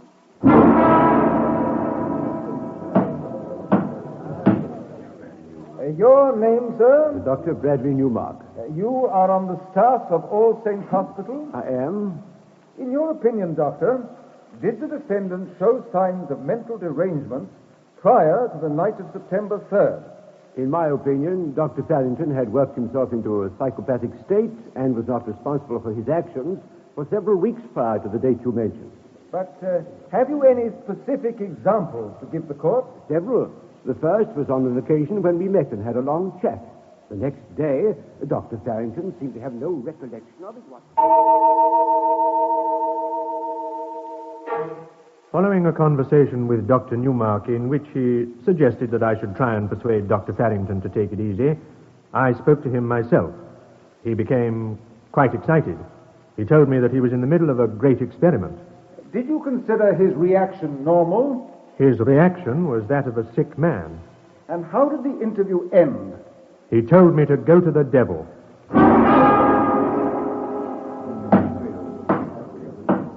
My name's Dr. Henley, Carl Henley. In my opinion, this entire trial is a farce, a travesty on justice. John Farrington's ill, terribly ill. If he weren't, he never could have committed this crime. He should be placed in our finest sanatorium and treated. Why, any man who has contributed to the field of science as he has... Yes, thank you, Doctor. But we're not interested in your personal thoughts regarding the defendant. Have you any reason for your professional opinion? The Medical Society tendered Dr. Farrington a testimonial dinner on the night of September the 3rd. On that occasion, in the middle of his speech, he suddenly began pounding on... One by one, they paraded past the witness stand. It was a joke to hear them give their expert opinions. Everything was going exactly according to my plan. Finally, it came to Seabo's turn. I took renewed interest in the proceedings. Would they believe Newmark and Henley and Miss Cartwright? Or would Seabo's testimony make them doubt? You are Dr. Ralph Seabo. Yes, sir. You're a psychiatrist employed by the county. That's right. You've examined the defendant. I have. In your opinion, then, Doctor, what is the condition of John Farrington's mind? John Farrington is the same as you are. As sane as you are? Well, that's almost a moot question. By the time the end of the trial was reached, I think most of the jurors, the judge, the lawyers, and a good percentage of the spectators were beginning to doubt their own senses. You see, for weeks they'd heard so much about psychosis hammered into their minds, they began to think about what goes on inside the brain. It can sometimes be dangerous to think too much about the mind. Finally, at great length, the trial was over, and the jury filed back into the box and prepared to render its verdict. We, the jury, find that the defendant, John Farrington, did shoot and kill James Foster, but cannot be held responsible by reasons of insanity. We recommend that he be confined in a sanatorium until such time...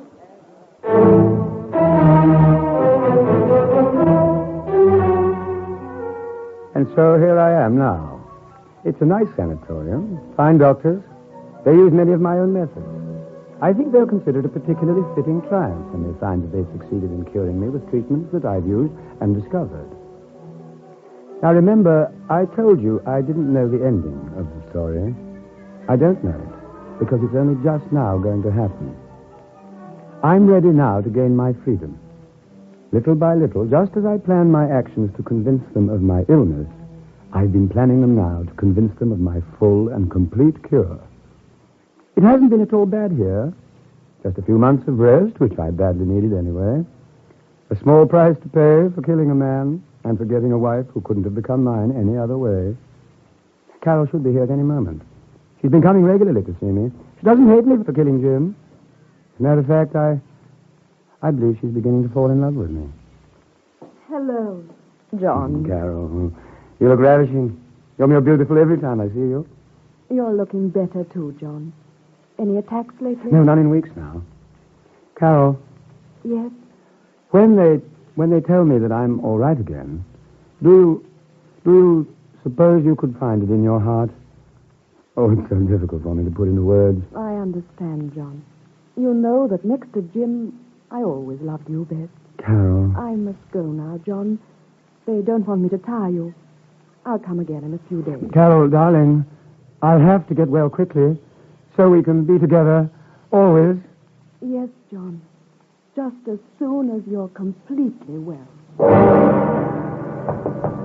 Come in. Well, good morning, John. Hello, Newmark. Nice of you to drop in. You seem to be getting on splendidly. I see they put you in a regular room now. No more bars on the door, eh? No, and I hope to be leaving altogether soon. I'm sure you will. You're looking better all the time. You've got that old fire back in your eyes. Well, I'll drop down again soon. Thank you. Keep up the good work. Hello, Paddington. Henry, it's nice to see you. Good to see you looking so well.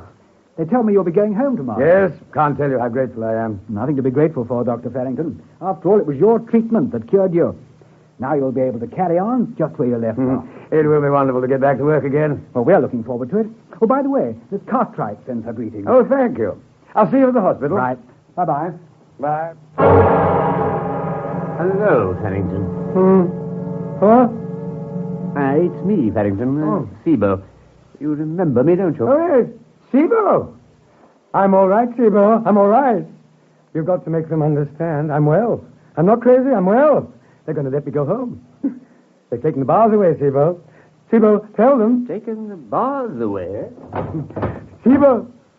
I'll tell you a secret. You remember that time you came to see me in the jail? Yes, of course. Do you remember? Oh, certainly. I remember. There's nothing wrong with me, I tell you. But, Sibo, you were right. You were. I was faking. I was faking all the time. I wasn't deranged, but I fooled them. Didn't I, Sibo? I fooled them all but you. yes, you fooled them, John. And now I'm going home. They've all told me so. Newmark, Henry, Miss Cartwright, and Carol. Carol comes every day, you know. We're going to be married. I see. Well, I must be running along now. I'll be back tomorrow. No, Sibo, don't leave me here. Don't leave me. I'm going home. They said so. Don't leave me, Sibo. I'm all right. There's nothing wrong with me. There's nothing wrong with me. Well, Sibo, hopeless. Absolutely hopeless. I thought in the beginning he might be faking, but I was wrong. He imagines you visit him, and Henley, and Mrs. Foster. He thinks she comes to see him every day. He thinks he's going home, and he says we've taken the bars off the door. Sibo! Sibo, I'm going home!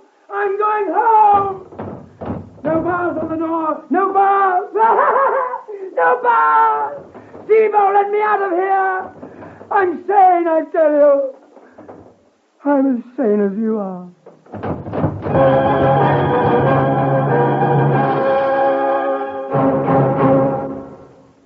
I would like to extend my thanks this week to Trevor Howard, whom you have just heard in the role of John Farrington in The Judgment.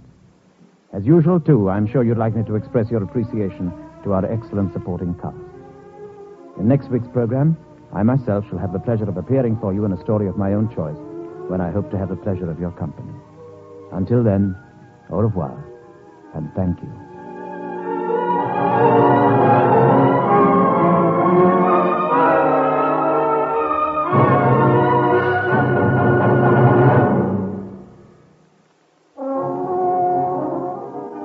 Sir Laurence Olivier introduced Trevor Howard in this week's transcribed program. The music was under the direction of Sidney Torch. Theatre Royal is an NBC presentation produced and directed by Harry Allen Towers.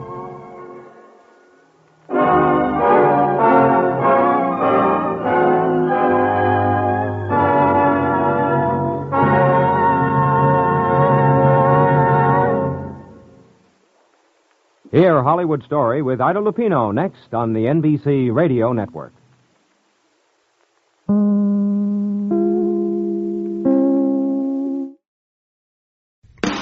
Keeping the radio memories alive thanks to the sponsorship of John Paul Pet.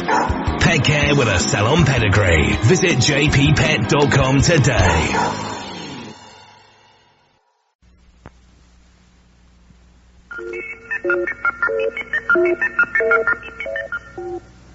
This is Monitor, and I'm Skitch Henderson here in Radio Central, and tonight we'll bring you a concert that includes some of the finest music ever written, played by the world's leading orchestras. Of course, we'll touch on other topics, too, and right now sit back and enjoy the best of Groucho. Say, Fenneman, tell us, what's tonight's secret word? Ladies and gentlemen, the secret word tonight is face. F-A-C-E. He can spell, too, huh? You bet your life.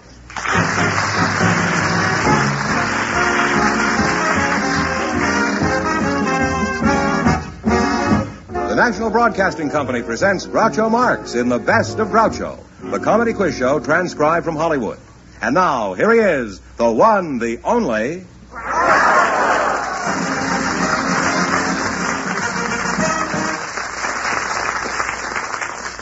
Well, here I am again with a chance for each of our couples to win up to $10,000. And if any of them say the secret word, they'll win an extra $100.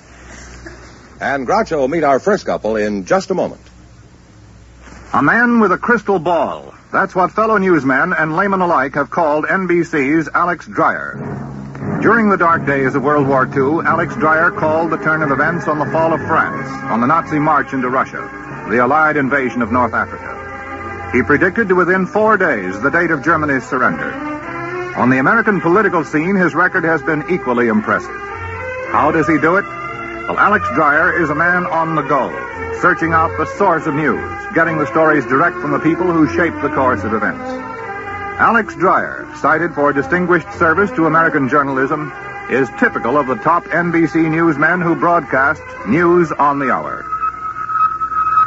This is Chet Huntley inviting you to be with us as the news breaks on News on the Hour, all day, every day, over most of these same NBC stations.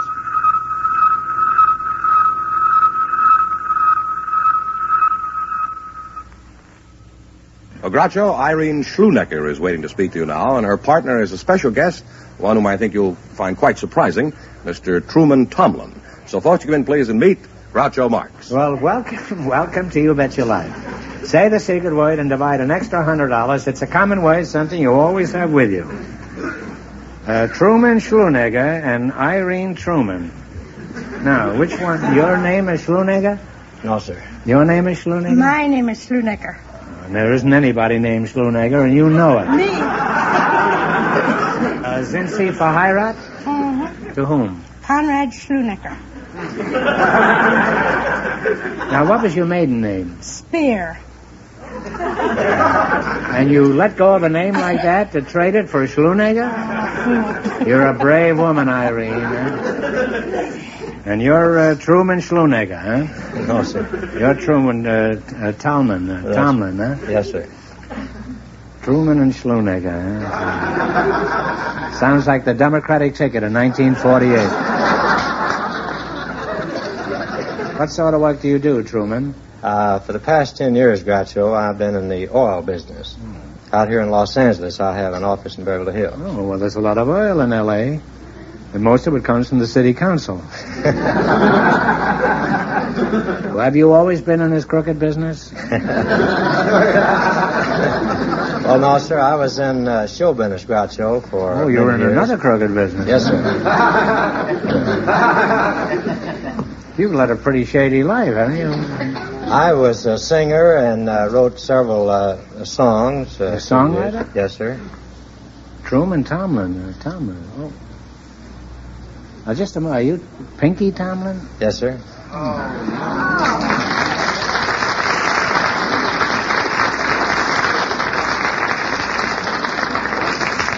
Well, snap my suspenders. I thought you were Carmen Lombardo. Truman, I remember you very well. You were the Georgia Gibbs of the 1930s. What was that song you were always singing? Who's Your Little Hoosiers or something? No, Didn't sir. you write that? Well, no, I think the one you might be thinking about was The Object of My Affection. Well, so. yeah, sure. The object of my affections. Da-da-da-dum, da-da-dum, da-da-da-da-da-dum. I remember that. Do you remember that song, Eileen? Heavens, yes. You couldn't turn on a radio in the 30s without hearing that. Why don't you sing it, Pinky? I'd like to. Thank you. Do you have any particular key that you'd like to sing it in? I prefer one, yes, sir. I'd like the key of G, please. Key of G? Would Yes, you sir. like some oil on the key? That'd help a little. D7s, George, or something like Give him a that. D7, then. Sing it, George Truman. I'll try, sir. Oh, the object of my affection can change my complexion from white to rosy red. Oh, anytime she holds my hand and tells me that she's mine, baby, all mine. There are many girls who can throw me Some who can fill me with dreams of happiness. Oh, but I know I'll never rest until she says she's mine.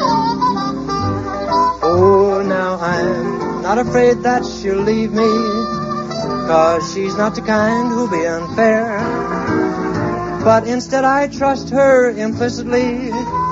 She can go where she wants to go, do what she wants to do, I sure don't care. The object of my affection can change my complexion from white to a rosy red. Oh, anytime she holds my hand and tells me that she's mine.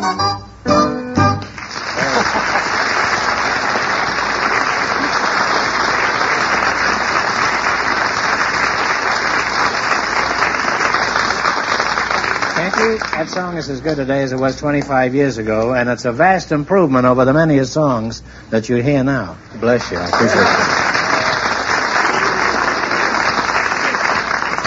it. Well, you're both a couple of charmers, and I'm sure you'll get married later on this evening. I've enjoyed talking to you, Pinky. You wrote some real good songs, and I think you should write more. We need more of those. Thank you. Now let's play You Bet Your Life. You selected plants, animals, and birds. If you miss 2 in a row, you're out. If you get 4 in a row right, you win $1,000. Now, all spiders have the same number of legs. How many do they have?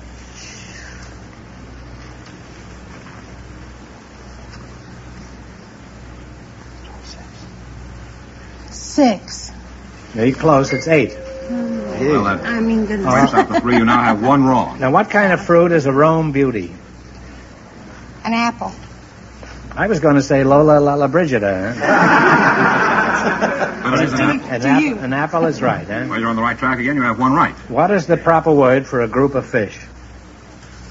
School. A School is right, yeah. You now have 2 right. What are wrens, thrushes, and finches?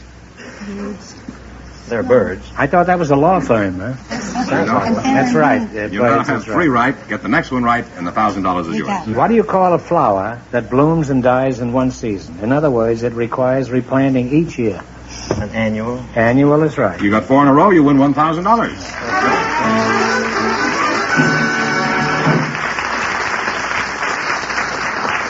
Now you've won $1,000. You can keep it and quit, or else you can come back at the end of the show and try to double your money. You may even get a chance at $10,000. So go over and sit down and think about it. No matter what you decide to do, thanks for being on the show. Thank you. Thank you.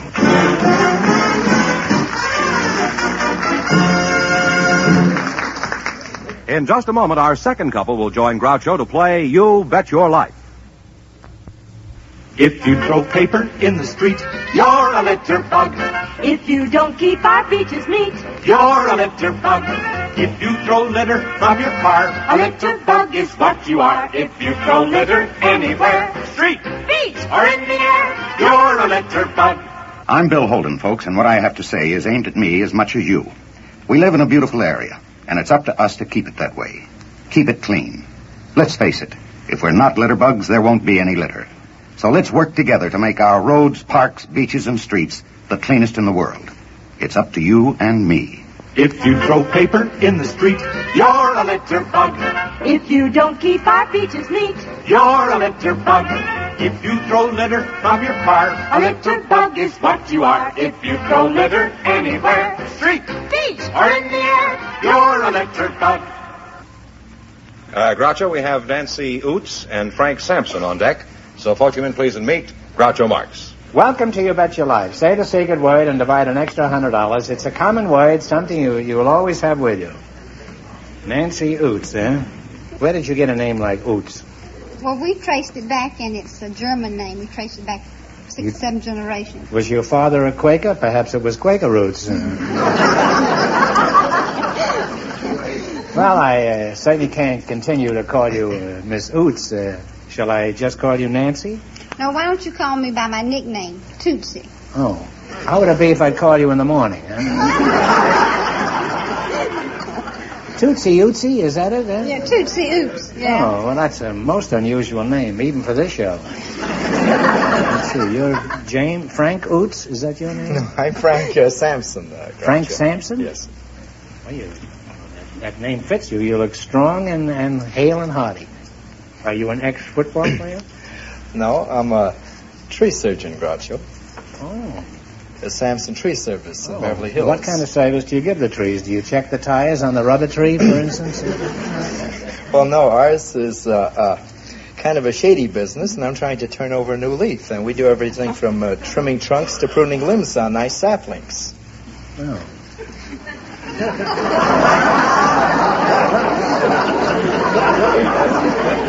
Now, how did I get into this? I suppose you live out of a trunk and you have little branches all over Southern California. Well, no, we have a sprouting business, but my bill collectors seem to have me out on a limb, and there's a lot of fallout in this organization. You know, you keep this up and somebody's going to hang you from one of your patients.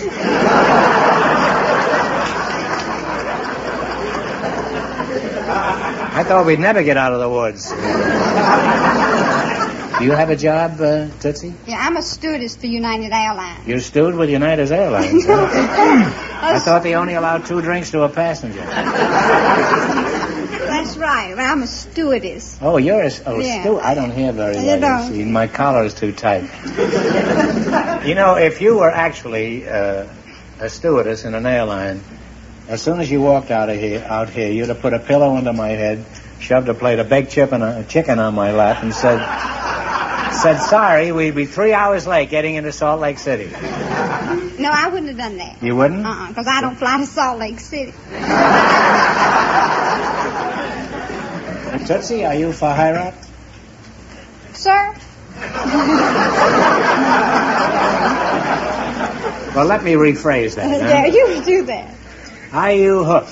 No, sir. You're not married? No, You sir. ought to be ashamed of yourself, an attractive girl like you. Are you engaged? No, sir. Well, how is it you happen to snag one of your handsome, wealthy passengers? Well, United doesn't employ married girls. They don't employ married No. girls? Well, how come? Well, a lot of... Well, most why of- do they call it United? That's not the American way.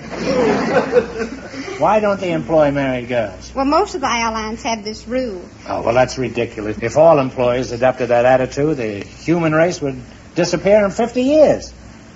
Which at present it's going to do in 25. Now, what's the reason for this old-fashioned and selfish attitude?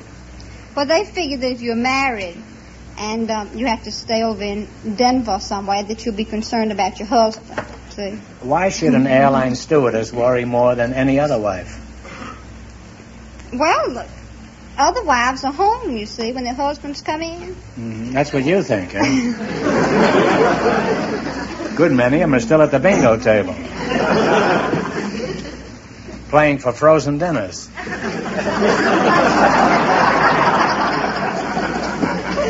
Samson, does your wife worry when you're up there in a plane with a pretty stewardess like Tootsie? Well, I'm not married, Groucho. You're not married? Well, hot diggity dog. Here we go.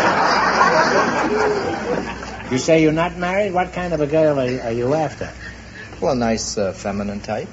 Feminine. Well, they're the best kind, the feminine. Tootsie, would you say that you're the feminine type? For example, do you like to cook? Yeah, I don't cook too well, though.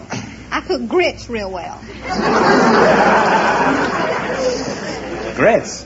Yeah. Well, grits are real good. Grits are good? Yeah, especially in the morning with ham gravy on them, you know, for breakfast. I know you Westerners never have heard of that. Listen, anything is good with ham gravy on it. Even an old shoe. Well, you're a nice couple, and my guess is that you'll be married in very short order. You'll hate each other, but you're going to get married anyhow. Well, anyhow, let's see how you work together as a team. Now, you have chosen locations of famous landmarks. You ought to be good at this because you're always traveling around. Hey, George. You know Mr. Fenneman? Yeah, I met him. You like him? Yeah. Would you like to slip him some grits? You think you'd like one? I've never had them, I don't think. Oh, you have one? No. Oh, well. You She said if you supply the ham, and you've got plenty of that, she'll supply the grits. All right. I'm going to ask you some questions. If you miss two in a row, you're kaput. You know what that means? Yeah, I know. We're out. Uh-huh. Yeah. If you get 4 in a row right, you win $1,000. Now, remember your partner, so don't answer before you... I'm going to talk to him first. Yeah. He's going to talk to you last, too. Now, in what city do you find Trafalgar Square? Talk it over. You say. How about Denmark, Groucho? Oh, I think Denmark is very nice, but obviously that's not the right answer, though. It's London, England. We have one wrong now. If you get the next one wrong, you're out of the game. Now, in what city do you find the Arc de Triomphe or Triumph? In Paris. That's right, yeah.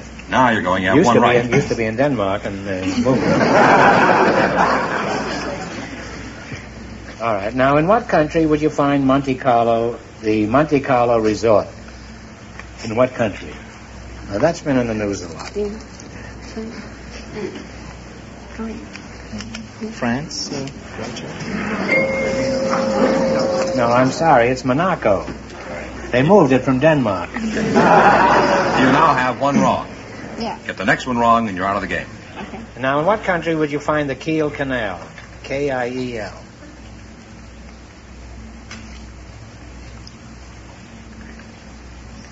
We got one wrong. Yes.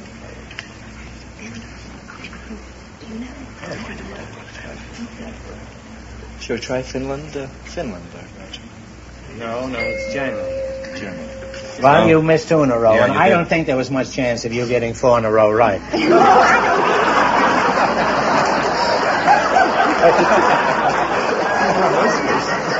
So, I think it's just as well that you leave now.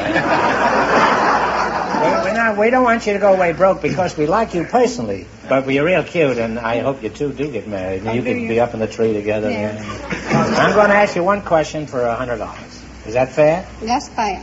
Now, this is something different than what we normally do. Now, listen very carefully. I'm going to read your mind. Are you ready? Now, take a number. Don't tell me what it is. Take a number from... You could do it any number, but take a number from 1 to 10, just for convenience. Okay. All right, now double it. Okay. Now, add 8. I thought that would throw him.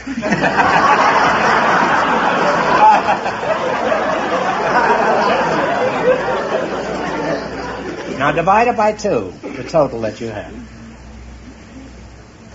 All right? Now subtract the original number that you started with. Okay. Your answer is 4. Is that right? How did you know? Isn't that right? You all got 4? That's Well, all right. Now you win $100. Give him the money. Oh, Me. okay, right. Give him the money. Thank you. Thanks for being on the show. Thank you.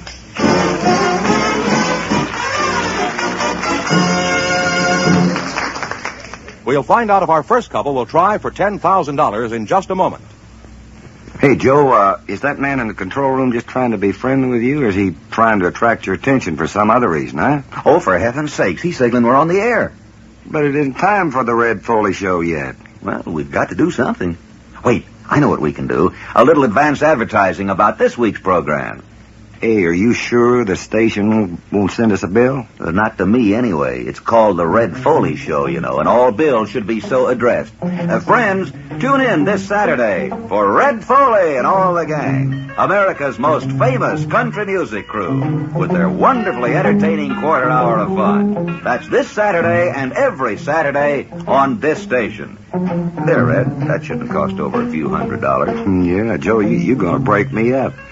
But, friends, I am glad that we had the chance to talk to you for just a minute. So please do visit with us on the Red Foley Show every Saturday. Mr. Fenneman, who wants to get a crack at the money? Well, Irene Schlunegger and Pinky Tomlin are all set to try, and here they are. You've won $1,000. Now, if you decide to try for the 10 and you fail, you wind up with a total of $500. What are you going to do? We are going to take You're going to go ahead, huh? Yes, sir. Pick a number from 1 to 10 and spin the wheel. If any number besides the one you pick comes up, the question is worth $2,000. If your number comes up, the question is worth 10. Now, what number do you want? Have you chosen a number? 5. Is that all right with Yes, you? sir, that's Well, fine. give it a turn. Give it a good hard twist.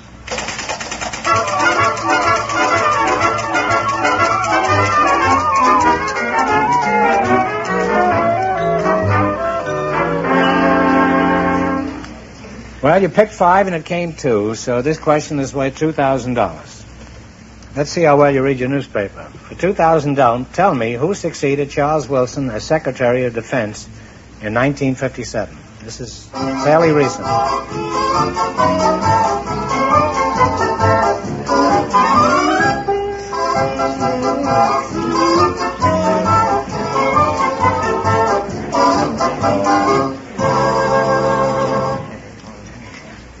Answer? Take a guess. McLean. Well, you're close with McLean. It's McElroy. Neil H. McElroy. Well, I'm sorry you missed it, but so you wind up with $500 together. It isn't too bad. Congratulations, and thanks for being with us. Thank you. Sorry you didn't win more. Thank you, sir.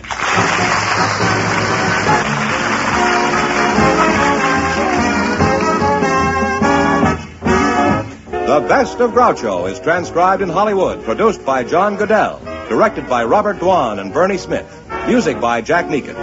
This is George Fenneman reminding you to tune in again next week, same time, same station, to hear the one, the only Groucho. And see The Best of Groucho on NBC TV every Thursday night. The Best of Groucho is heard by our armed forces around the world.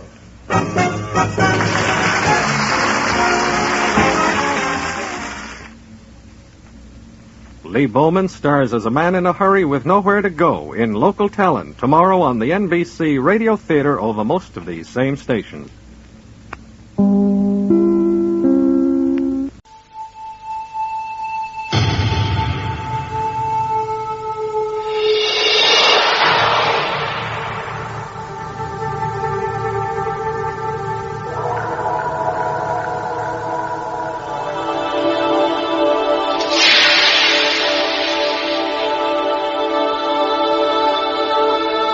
Denim.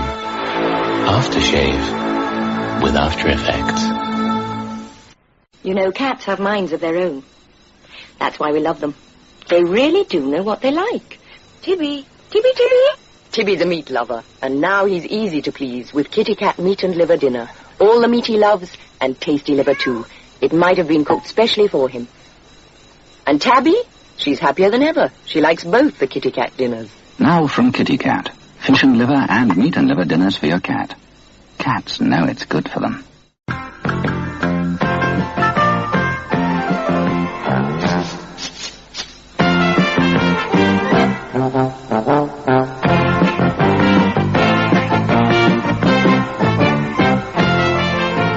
Bring out the Branston.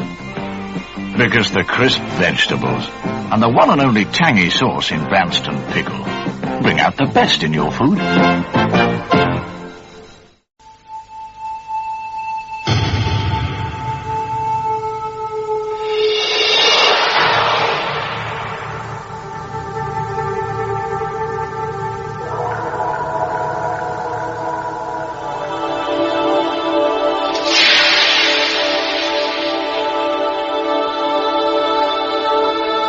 Denim. Aftershave. With After Effects. Dual. Dual for floors. Dual cleans and polishes in one go, because it's a floor cleaner and a polish all in one. Dual 2 and 6. I came across Mr. Ghibli in a meadow by the church. If I've painted that spire once, he said, I've painted it 12 times. He offered me an apple pie. An artist needs inspiration, he explained. Golden short-crust pastry, delicious apple filling, and just the right amount of sugar sprinkled on top.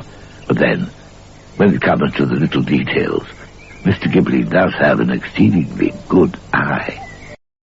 The next hour is brought to you by John Paul Mitchell Systems, the world's leader in hair care products and styling tools. Visit www.paulmitchell.com today. Keeping the radio memories alive thanks to the sponsorship of John Paul Pet. Pet care with a salon pedigree. Visit jppet.com today.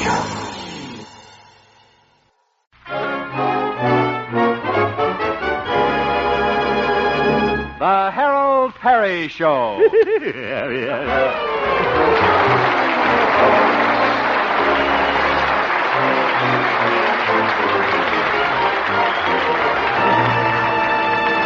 And now, Harold Perry as Honest Harold, the homemaker.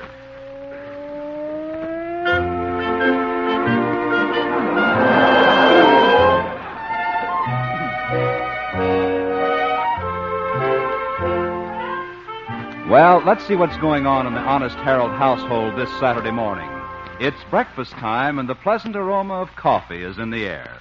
Harold must have gotten up on the right side of the bed this morning, for he's in a wonderful mood. Oh, what a beautiful morning. Oh, what a beautiful day.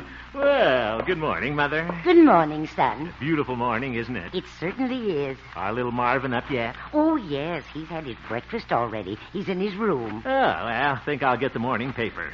Oh, what a beautiful morning. Oh, Harold, be careful. Marvin skates. What? Oh! Are you all right, Harold? I don't know. I think I bent my sacroiliac. Mother, I've told Marvin 1,000 times not to leave his skates in the middle of the living room. Well, he probably forgot, Harold. Yeah, well, he's forgotten just once too often. I'm going to lay down the law to that boy. Now, Harold, don't you be hard on him. You're too easy on him, Mother. What he needs is a little discipline. He's going to stay in his room all day. Marvin? Marvin?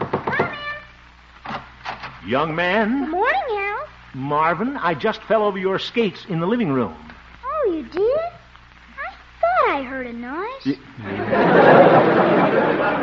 Marvin, why didn't you put those skates away last night? Well, I was doing my homework, and I got so interested I forgot all about putting my skates away. Is that so? Well, and how would you like to forget all about going out to play today? All right, Harold. I'll be glad to stay in. That will give me a chance to finish my homework. Huh? The boy is delirious. Marvin, just what is this homework that's so fascinating? We have to write an essay for Father's Day. I'm writing about you, Harold. Oh.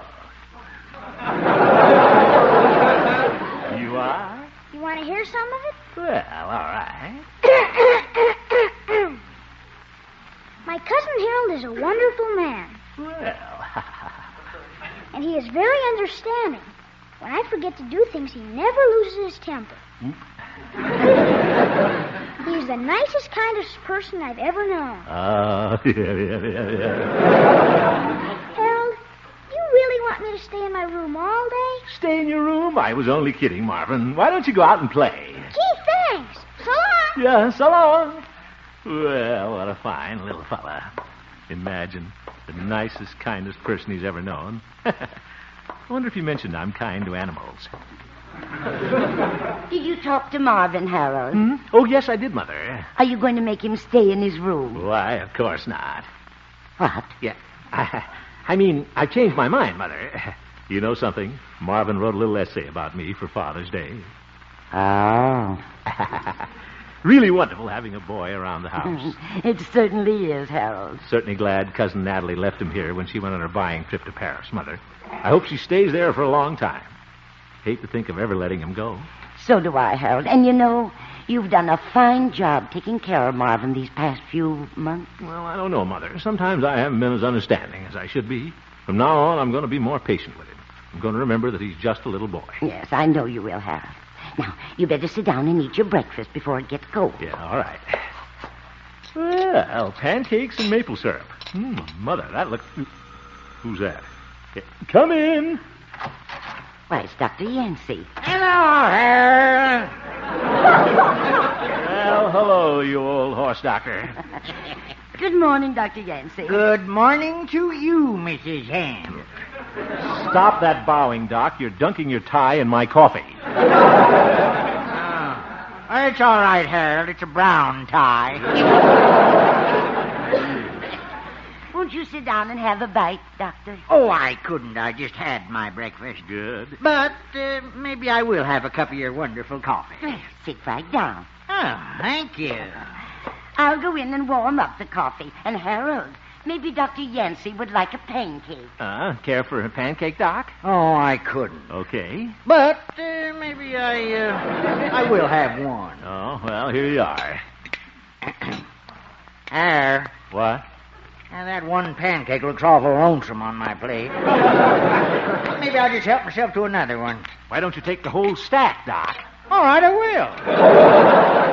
I'm not really hungry. It's a good thing you're not. You'd probably eat the plate. Not with my plates. Oh, say, I saw Marvin out in the yard just as I came in. You did? Yeah. He was having such a good time playing catch with another little boy. Playing catch? I told him not to do that in the yard. He's going to break a window. I'm going right out there and...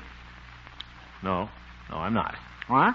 Doc, I've decided I'm going to be more understanding with Marvin. Oh? Mother and I were just saying how wonderful it's been having him here. Yes, I know her. After all, boys will be boys.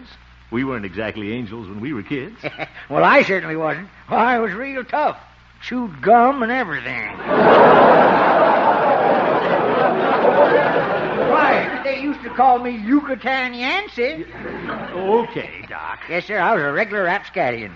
I'll never forget one Halloween. We went up to the principal's house and stuck a pin in his doorbell. Oh, did you do that, Doc? No, but it was my pin. I had to hold up my overalls all the way home. Okay, Doc. Oop. What's that? Oh, that's little Marvin playing catch. You didn't catch that one. Skeeter, this is going to be my speedball. They're right by the window. Oh, now don't worry, Har. Who's worried? Now here comes my booper duper. Booper duper?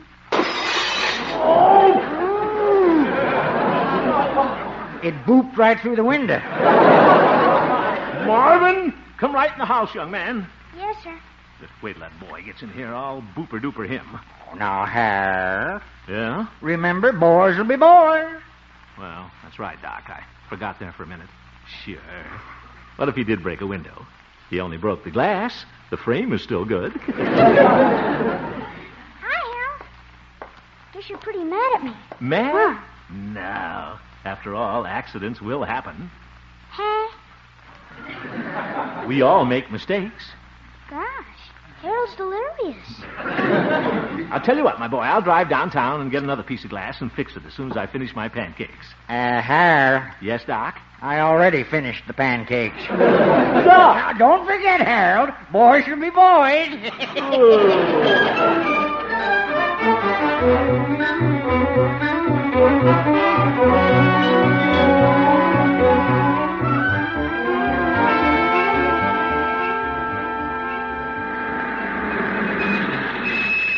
Well, got the glass home safe and sound. Now, I'll just ease it out of the car. Oop. Careful. Be awful to break this glass before I get it in the window. Easy does it. Glass is kind of dirty. Better wash it off. I'll lean it against the front steps. Get the hose here. There. That's it. Now, there's little Marvin coming up the walk. Think I'll surprise him. Sprinkle him a little. What the heck? He's got his old clothes on. Oh, Marvin. Yeah? Surprise! Hey! Get out of there! April showers bring May flowers. Gee, Harold, you got me all wet. Oh, don't be a spoiled sport, Marvin. You've got on your old clothes. Hello. Yes, Mother? Telephone. Yeah, all right. And Marvin, be careful of the glass there. All right. Bet that's the first time Marvin's had water behind his ears for weeks. Hello? Oh, Floribel. No, I'm not busy. What's that? Take a ride downtown, get an ice cream soda? All right, I'll wear my ice cream pants. Yeah. Be right over. Goodbye. What the heck? I can fix that window tomorrow. Have the pleasure now, worry about the pain later. Wow.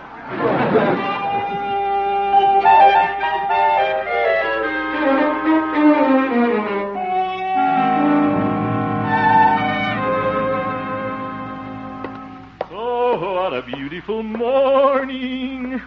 Goodbye, Mother. Goodbye, son. You look awful nice in your straw hat and summer suit. Thanks. Got on my new white shoes, too. Gallant Camp Go Lightlies. The shoe with the air-conditioned arch. Have a nice time, Harold. I will, Mother. Now, fix the window this afternoon. Goodbye. Goodbye. Oh, what a beautiful morning. Oh, what a beautiful day. I've got a wonderful feeling. Everything's going my way. Help! Surprise! Oh! What a sneaky thing to do, Marvin. April showers bring May flowers. Oh, look at my new suit. Wait till I get my hands on you, young man. Harold, escape! Marvin.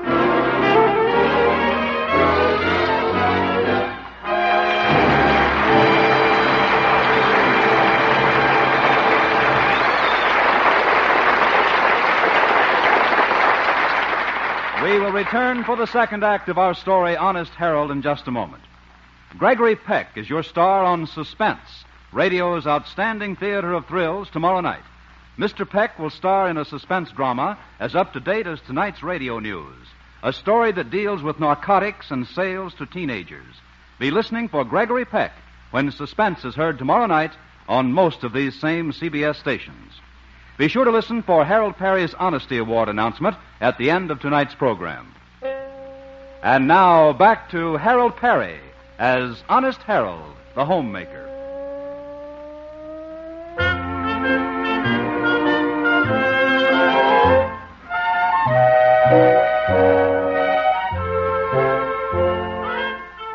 Well, it has turned out to be not such a beautiful morning in the Honest Harold household.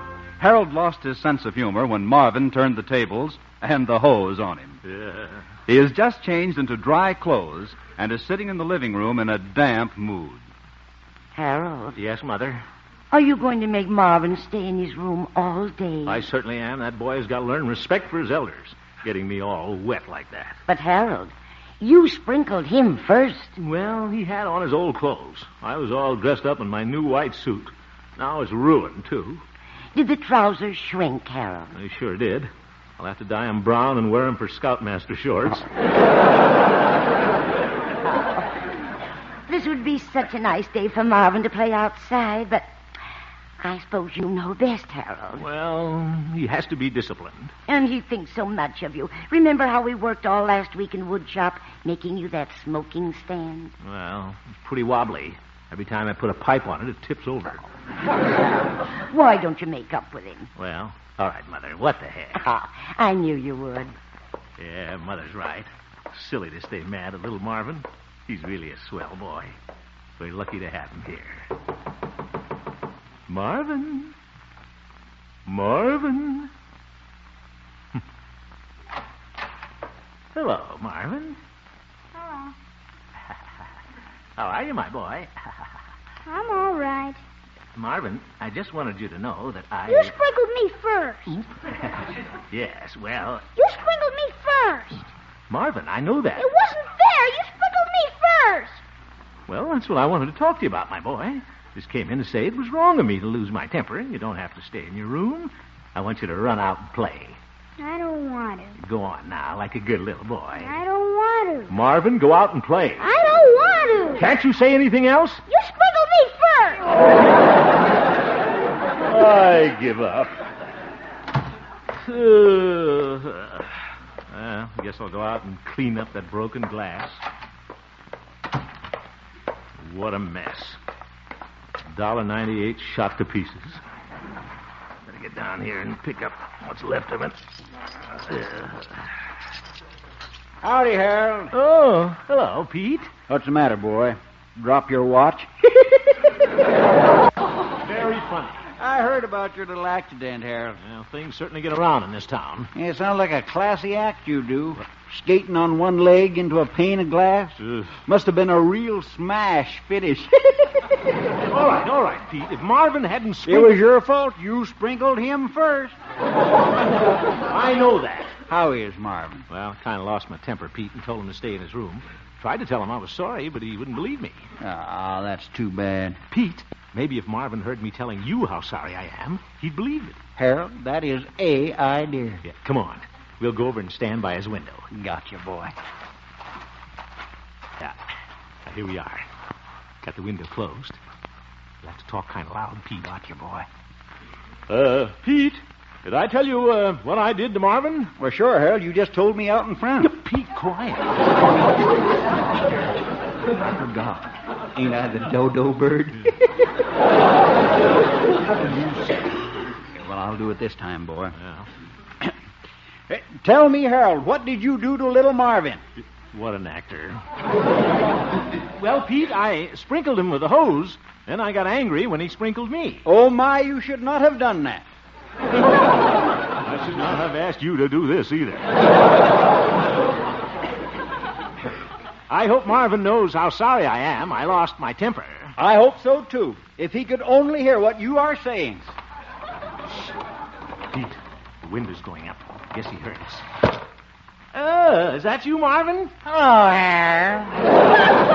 Doc, what are you doing in there? I came over to play Parcheesi with Marvin. Where is he? Oh, I sent him down to the store for some ice cream. I guess he did not hear us, Harold. Well, I did. You ought to be ashamed of yourself, Harold. You sprinkled him first. Oh, go clip a poodle, Doc.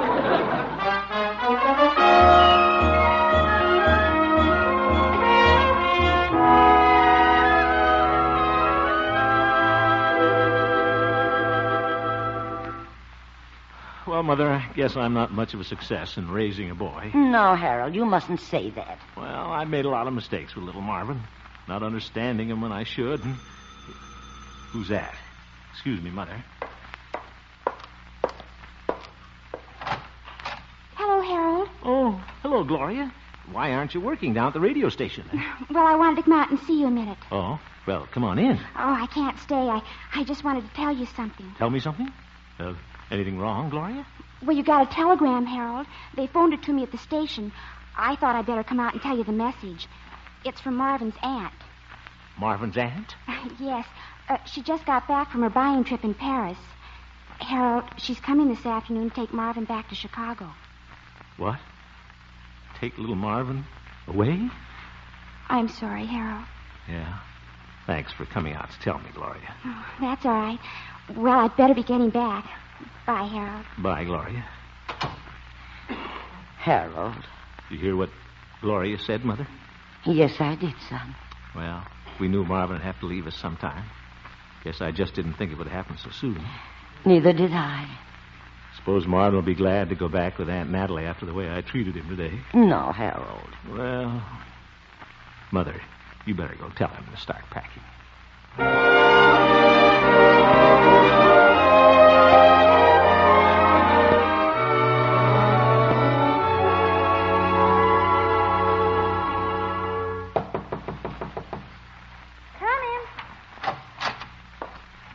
Well, Marvin, getting all your little things packed? Yeah, just about. I guess you're pretty excited going back to a big city like Chicago. Yeah. Sure.